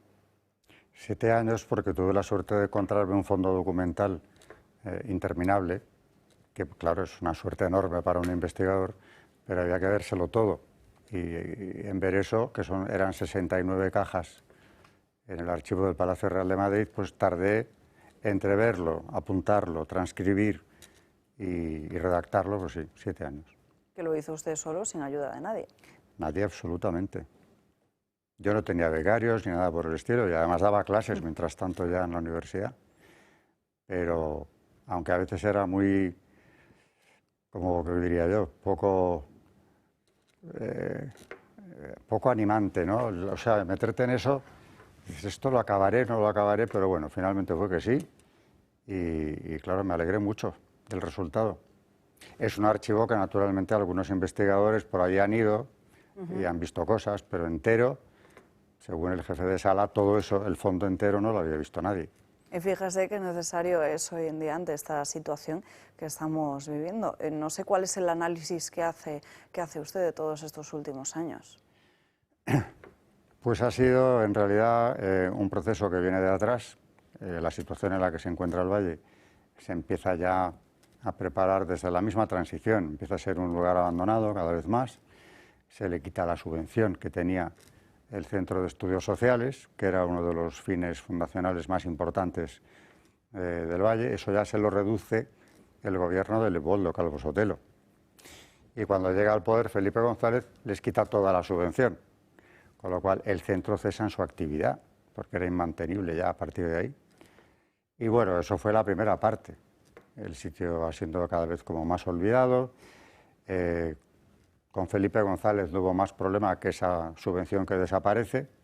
Bueno, enseguida ya les empiezan a recortar dinero que era de la abadía, era de la fundación de la Santa Cruz y que va a parar a patrimonio. Eso es una estratagema curiosa, legal, que se ha hecho desde hace años, y los fondos que tenían que haber percibido precisamente quienes presiden la fundación, pues no llegaron. Y luego ya, claro, el gran ataque viene cuando vuelve el PSOE al poder, con Zapatero, que se empeña en cerrarlo aquello de cualquier forma. Esta casa intervino de forma muy favorable, retransmitiendo las misas de campaña que se hacían allí cuando cerraron la basílica. Pero claro, con Zapatero se empieza no solo el acoso al Valle, sino también una ingeniería social anticristiana en España muy fuerte. Y cuando vuelve su discípulo, Pedro Sánchez, pues ya viene con la lección aprendida y con la decisión tomada de que sin paños calientes, que hay que ir a por el Valle como sea.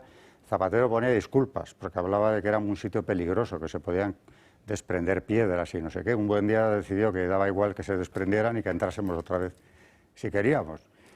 Pero Pedro Sánchez no ha dado ese tipo de disculpas. Bueno, se ha inventado otras cosas, ¿no?, como el delito de odio, la memoria democrática, para desarrollar más intensamente la memoria histórica, y lo ha hecho, pues como todos sabemos, porque la historia es muy reciente y la situación actual es que todavía está ahí sobre la mesa, ¿no? Pues don Alberto, no le quiero preguntar muchas más cosas para no hacer demasiado spoiler y para que todos nuestros espectadores se apunten a esa actividad que tiene organizada el Club de Amigos para el próximo 12 de junio a las 7 en punto de la tarde. Para hacerlo, ya lo saben, el número de teléfono del Club de Amigos, que es el 91 616 2464.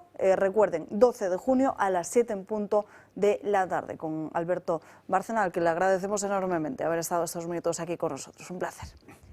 Y tenemos que saludar rápidamente al alcalde de Leganés, con el que tenemos ya conexión en directo, a Miguel Ángel Recuenco. Muy buenas tardes. Buenas tardes. Bueno, en los últimos días, aquí lo hemos contado, hemos tratado esa orden, esa intención del Ministerio de Fernando Grande Marlaska de no sancionar el consumo, la tenencia de drogas en los vehículos que estén estacionados, pero sin embargo desde su ayuntamiento se ha dado la orden de aumentar el número de agentes, el número de patrullas, para así poder erradicar bueno, lo que es de sentido común, poner fin al consumo de drogas, ¿no? Sí, tenemos claro que tenemos que ser firmes, ¿no?, contra el consumo de drogas, y tenemos que acabar con esa lacra que es la droga. Es decir, y además yo hablo de dos puntos de vista. Tenemos que tener claro, desde un lado, la firmeza para que aquel que se está saltando la norma vendiendo drogas, tenemos que sancionarles y tenemos que ir contra él. Pero tanto más importante es qué mensaje queremos trasladar como sociedad.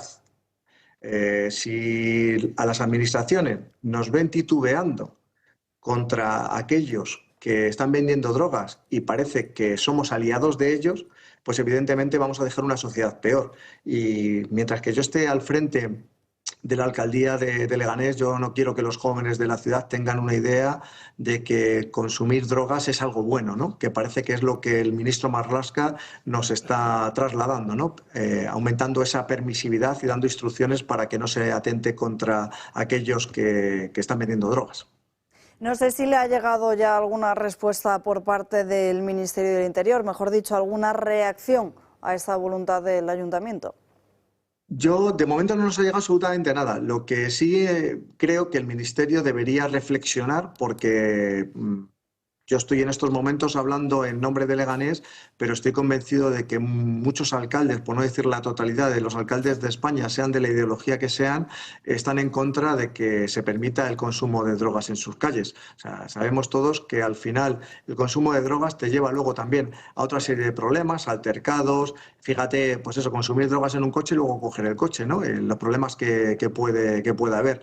Y qué decirte de los sindicatos de policía que ya se han pronunciado con dureza frente a esa instrucción mal traída por parte del ministro Marlaska. Yo creo que contra esto hay una serie de cuestiones que están por encima de la ideología y hay que hacerle frente, ¿no? Y aquí en Leganés, por desgracia, tenemos el recuerdo de los años 80. Yo llevo toda la vida viviendo en Leganés y los años 80 en esta ciudad fueron muy duras. Cayó mucha gente en las calles de Leganés por el consumo de droga y hoy cuando ves a esos padres que perdieron a sus hijos o gente que quedó muy tocada de haber consumido drogas, piensan que esto es un paso atrás. O sea, es decir, hacia dónde estamos yendo como sociedad cuando todos los que hemos vivido aquella etapa, aquella época, pues se nos hizo muy duro.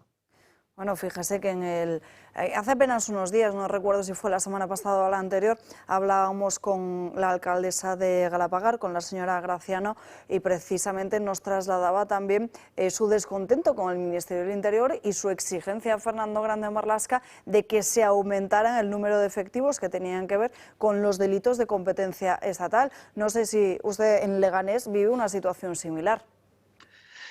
Aquí somos exigentes, de hecho somos exigentes pidiéndole medios, por un lado al Ministerio para que fortalezca la Policía Nacional y de igual manera también te digo que cuando nosotros colaboramos con la Policía Nacional y ellos colaboran con nosotros, que existe una muy buena relación, pues se ve que esa colaboración funciona y te digo el porqué.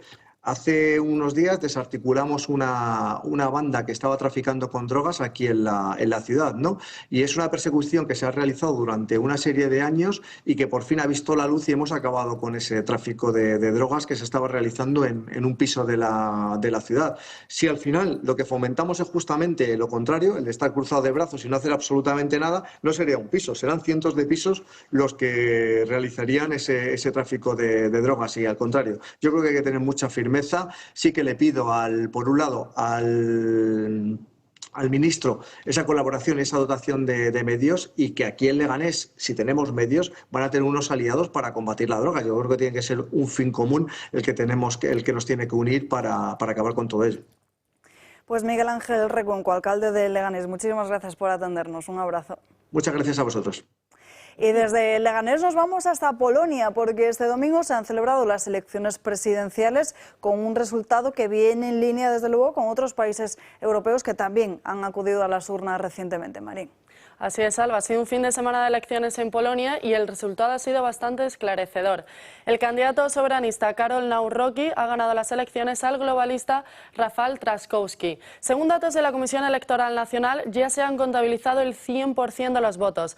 El resultado ha quedado tal que así, 50,89% para Nawrocki frente al 49,11% de los votos para Trzaskowski. El ganador de estas elecciones siempre se ha definido como un patriota y durante toda la campaña electoral ha hecho mucho hincapié en los valores tradicionales y en la soberanía de Polonia frente a la Unión Europea. Defiende también a la familia tradicional y la identidad cristiana, se opone al aborto y también a las leyes que acogen a los inmigrantes ilegales. En política exterior siempre se ha mostrado muy cercano a Donald Trump y de hecho le recibió el pasado 1 de mayo en la Casa Blanca. Estas elecciones han tenido una participación del 71,63% y se han emitido más de 21 millones de votos válidos. Esto en Polonia, pues que en Portugal hace apenas unos días veíamos cómo Chega se convertía finalmente en el segundo partido. Sí, así es, porque ya tenemos esos resultados definitivos de las elecciones de Portugal. Chega está de enhorabuena porque con el recuento del voto extranjero se ha consolidado como segunda fuerza política. Los resultados, ¿cómo quedan? Pues Alianza Democrática se mantiene como el ganador de las elecciones y consigue 91 diputados. Chega finalmente se ha hecho con 60. Ambos partidos se han repartido a partes iguales los 4 diputados elegidos por los portugueses en el extranjero, es decir, 2 para cada uno. Los socialistas, por primera vez en su historia, no han conseguido ningún escaño en el recuento del voto extranjero, quedándose así con 58 diputados. Chega, por lo tanto, se convierte en el líder de la oposición. Según datos oficiales, los de André Ventura han sido los más votados en Francia, con cerca del 29% de los votos, superando a los socialistas y también a los demócratas. En Suiza han logrado el 45% de esos votos. Manuel Magno Alves, uno de los diputados de Chega elegidos, ha sido muy claro y tras conocer estos resultados ha asegurado que los portugueses ya no quieren más socialismo. Gracias, Marín. Pues en fin, estamos viendo precisamente que este es el espíritu de esta nueva, no sé si decir nueva, pero parece que sí, de esta nueva Europa. ¿Qué les contamos a los polacos ahora? Que son retrógrados, que son intransigentes, que no merecen la pena. Yo quiero recordar que la propia, desde Bruselas, desde la propia Comisión, ya, en fin, veían con muchísima preocupación que pudiera ganar el otro candidato, ¿no? Es decir, cuando yo creo que la Comisión no tendría que ver ni con preocupación ni no con preocupación, porque la Comisión al final la acaban haciendo los diferentes países, con lo cual, oiga, lo que acepten los países será usted lo que acepte, ¿no? Esto de tomar posición. Y en el caso de Polonia, además, el gran derrotado es Tusk. Es decir, claro, lo que hay que leer es, oiga, la gente que en un momento dado, bueno, no ganó con la suficiente mayoría, pero le ha permitido ser primer ministro. Ahora, ¿qué ocurre? Que ha habido una rectificación. Porque en Polonia, claro, en Polonia la broma del presidente no es como en otros países. El presidente puede vetar y la cohabitación es complicada, ¿no? Sin olvidar que en Polonia lo que estábamos votando era entre, pues no sé cuál sería el equivalente, entre PP y Vox, sí, más o menos, ¿no? Sí, sí. Es decir, claro, y al mismo tiempo tenemos Portugal, y al mismo tiempo tenemos Austria, y tenemos Holanda, y tenemos Francia. Entonces, claro, se está equivocando tanta gente y nadie hace la reflexión de, suponiendo que estuvieran equivocados, que no lo creo, es decir, ¿por qué llegan a esas conclusiones? Y entonces, ¿cómo respondemos? Pues encerrándonos más, encastillándonos más bajo estos lugares comunes de la Agenda 2030 y de todo esto del progresismo. Y sobre todo, fijaros que es muy divertido, ¿no? Que son las etiquetas. Porque ahora ya la etiqueta del que ha ganado es trampista. Ultraderecha trampista, y lo otro son liberales frente a la ultraderecha europeísta, liberal europeísta. Claro, a ti te dicen por la calle, ¿usted qué quiere ser, liberal europeísta o trampista ultraderecha? Claro, chico, es espectacular, ¿eh? Sí, Nos va quedando muy poquito tiempo y en estos 10 minutos no quiero dejar de contarles, de mostrarles otras cuestiones importantísimas como este mensaje que escuchábamos en el día de ayer al Papa León XIV. Es necesario decirles a ustedes, esposos, que el matrimonio no es un ideal, sino el modelo del verdadero amor entre el hombre y la mujer, amor total, fiel y fecundo. Mientras los transforma en una sola carne, este mismo amor los hace capaces de dar vida a imagen de Dios. Y ustedes, hijos, sean agradecidos con sus padres. Decir gracias por el don de la vida y por todo lo que con ella se nos da cada día. Grave ataque islamista el que se ha sufrido en estas últimas horas en Estados Unidos, donde un individuo ha llegado incluso a lanzar cócteles Molotov, ahí lo están viendo en sus pantallas, contra decenas de personas, unos manifestantes que se concentraban en torno a las calles para poder exigir la liberación de muchos rehenes que todavía permanecen secuestrados por Hamas. Operación Telaraña también importante, la de Ucrania, con la detonación de drones en las bases aéreas de Rusia. Rusia lo ha calificado como un ataque terrorista, aunque sí que es cierto que esta operación lleva preparándose durante 1 año y medio. Finalmente todos esos drones no han conseguido detonar. También es cierto que en las últimas horas Ucrania se preparaba para lo previsible, la respuesta de Rusia a ese ataque masivo, además que se producía en vísperas de una nueva reunión para buscar ese proceso de paz. Y en la comunidad Comunidad Valenciana, atención, porque esta mañana no podemos escucharlo todavía, pues mientras tanto, si os parece, compañeros, nos vamos con Sandro Meco, de En Dos Continentes, recién llegado de Budapest.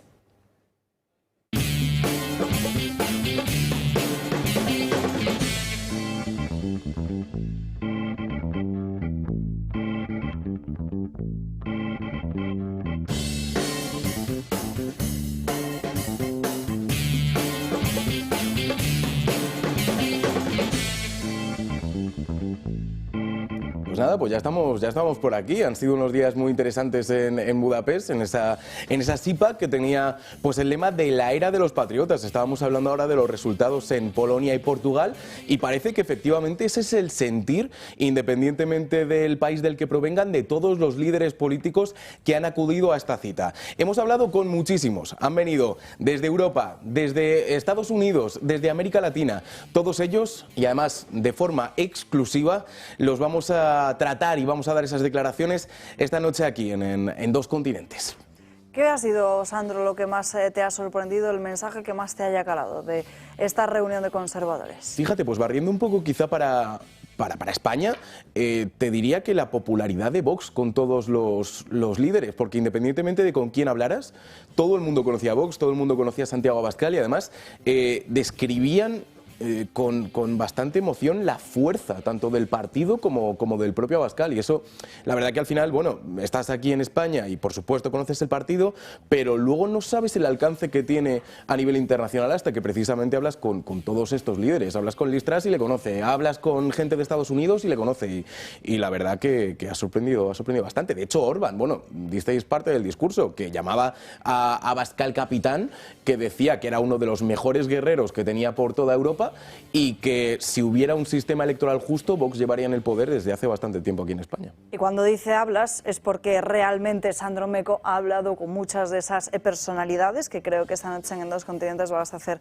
un repaso de muchas de esas entrevistas que te has currado el pasado jueves y viernes, ¿no? Sí, ha sido una batalla. La verdad que la verdadera batalla se ha dado en la propia SIPAC intentando conseguir... Está la batalla de las ideas y la batalla de las entrevistas. Y la batalla de las ¿no? declaraciones, sí, totalmente. Pero se ha conseguido, además, sin querer adelantar demasiado, hablamos con uno de los miembros de la Diputación de Polonia, que nos hacía una previa sobre las elecciones, y lo cierto es que ha clavado bastante el resultado. Han sido unas elecciones muy justas, pero sí. Entonces, esta noche en el programa vamos a tratar todas estas declaraciones de todos los líderes y todo el relato también que nos han ido contando en Budapest. Sí que es verdad que, bueno, lógicamente íbamos a hablar de esto hoy, pero vamos, ha sido un día en el que, lo has estado diciendo, ha ocurrido un montón de cosas a nivel internacional que ya recuperaremos mañana. Primero, ese resumen de lo que se vio en esta reunión de conservadores y de lo que no se vio con Sandro Meco esta noche en Dos Continentes. Gracias, Sandro. Gracias a ti. Como siempre. Nos quedan 5 minutos. En Aragón, atención, la información que recoge el Heraldo de Aragón, porque en esta comunidad autónoma se ha dado el primer caso de un hombre que se ha cambiado de sexo para evitar ser juzgado. Bueno, que se ha cambiado de sexo, que se ha hecho un cambio en el registro para evitar ser juzgado por violencia de género. La titular del juzgado de violencia número 2 de Zaragoza decidió el pasado miércoles cancelar el juicio por violencia de género contra este supuesto maltratador debido a que se registró con el sexo femenino en el registro civil. Según la abogada de la víctima, no ha modificado en ningún momento ni su apariencia, ni su indumentaria, nada de su físico, única y exclusivamente el DNI, por lo que esa causa se va a instruir ahora desde un juzgado de violencia doméstica de la propia capital aragonesa. Sí que es cierto que veníamos denunciando desde hace muchísimo tiempo que estas cosas finalmente podían pasar. Y son las consecuencias de las leyes. Sí, es un modelo Gallardo, aunque no tenga nada que ver, es el mismo espíritu que Gallardo. La ley permite jugar, juguemos. Fraude ley. Y la honradez o la honra la dejo en casa, la conciencia sí tengo también, pero la ley me lo permite, pues ya está. Pues mucho ánimo a él por ser listo, y al que ha hecho la ley, y al que ha hecho la ley por tonto voto. El presidente de la Diputación, para burlar la ley, para burlar ser juzgado, coge y hace dimitir a no sé cuánta gente, y él consigue un aforamiento, pues el ejemplo que se da a los ciudadanos, dice, yo encima tengo la ley de mi parte, si lo hace ese señor voy a dejar yo que me juzguen a mí. Sí, sí. Para que se vea como los malos ejemplos y las malas leyes traen unas consecuencias tremendas. Que le pregunten a Irene Montero cómo se defiende ahora a esa señora maltratada. Y ahora que alguien demuestre que un sentimiento, una autopercepción, es fraude. Claro. ¿Sobre qué valor objetivo me Si siento ahora basta- mujer y es mi opinión contra la tuya? Pues sí. Basta registrarse, cambiar en el registro civil, no necesitas... Si echa la ley, echa la trampa, imaginaos cuando la ley ya no hace falta ni hacer la trampa. Que es lo que dijo Sandro en Hungría, ahora soy fluido. Correcto. Sí. Y en el juzgado de Catarroja siguen las declaraciones por lo que sucedió el pasado 29 de octubre. Esta misma mañana ha sido el jefe de climatología de la EMET, José Ángel Núñez, que ha defendido que todos y cada uno de los avisos que se hicieron el 29 de octubre fueron suficientes para que la ENITAP, dice, tomaran decisiones e ha hecho además una cronología de los diferentes hechos que ocurrieron tanto ese día como en los anteriores. No voy a hacer valoraciones, eso yo voy a hacer una cronología de hechos y ya las valoraciones corresponderá hacerlo a, pues a las partes, en la instrucción, a la jueza. Yo simplemente hoy estoy citado como testigo, no como perito, y lo que voy a hacer pues es un relato de hechos. Bueno, ya saben que la EMET es uno de esos organismos estatales que junto a la Confederación Hidrográfica del Júquer, tanto la Generalitat puso en el foco por no haber facilitado información suficiente. Desde la EMET dicen que sí se hizo y relatan esa cronología ante la juez, que será luego precisamente esta magistrada quien determine. No hay tiempo para más. Gracias a todos ustedes por acompañarnos a lo largo de esta mañana. Nosotros nos despedimos, pero ya saben que para seguir informados no solo está en los canales oficiales, no solo están los canales oficiales del Toro Televisión de esta casa, sino también el canal de Telegram de Julia Ariza, que hoy no ha podido acompañarnos aquí en Dando Caña, pero sí le han escuchado todos ustedes con don Luis del Pino, Mañana se Libertad, y también le verán esta noche en El Gato al Agua, donde les recuerdo que a partir de las 10 en punto de la noche van a entrevistar a José Javier Esparza, a Javier Pérez Dolcet, ese empresario que es uno de los actores que aparece en esos audios de la denominada fontanera del Partido Socialista, de Leire Díez, ofreciendo a un presunto delincuente diferentes pactos con la Fiscalía. Esta noche a las 10 en punto en El Gato al Agua. Por lo demás, que pasen un feliz lunes y que descansen. Adiós.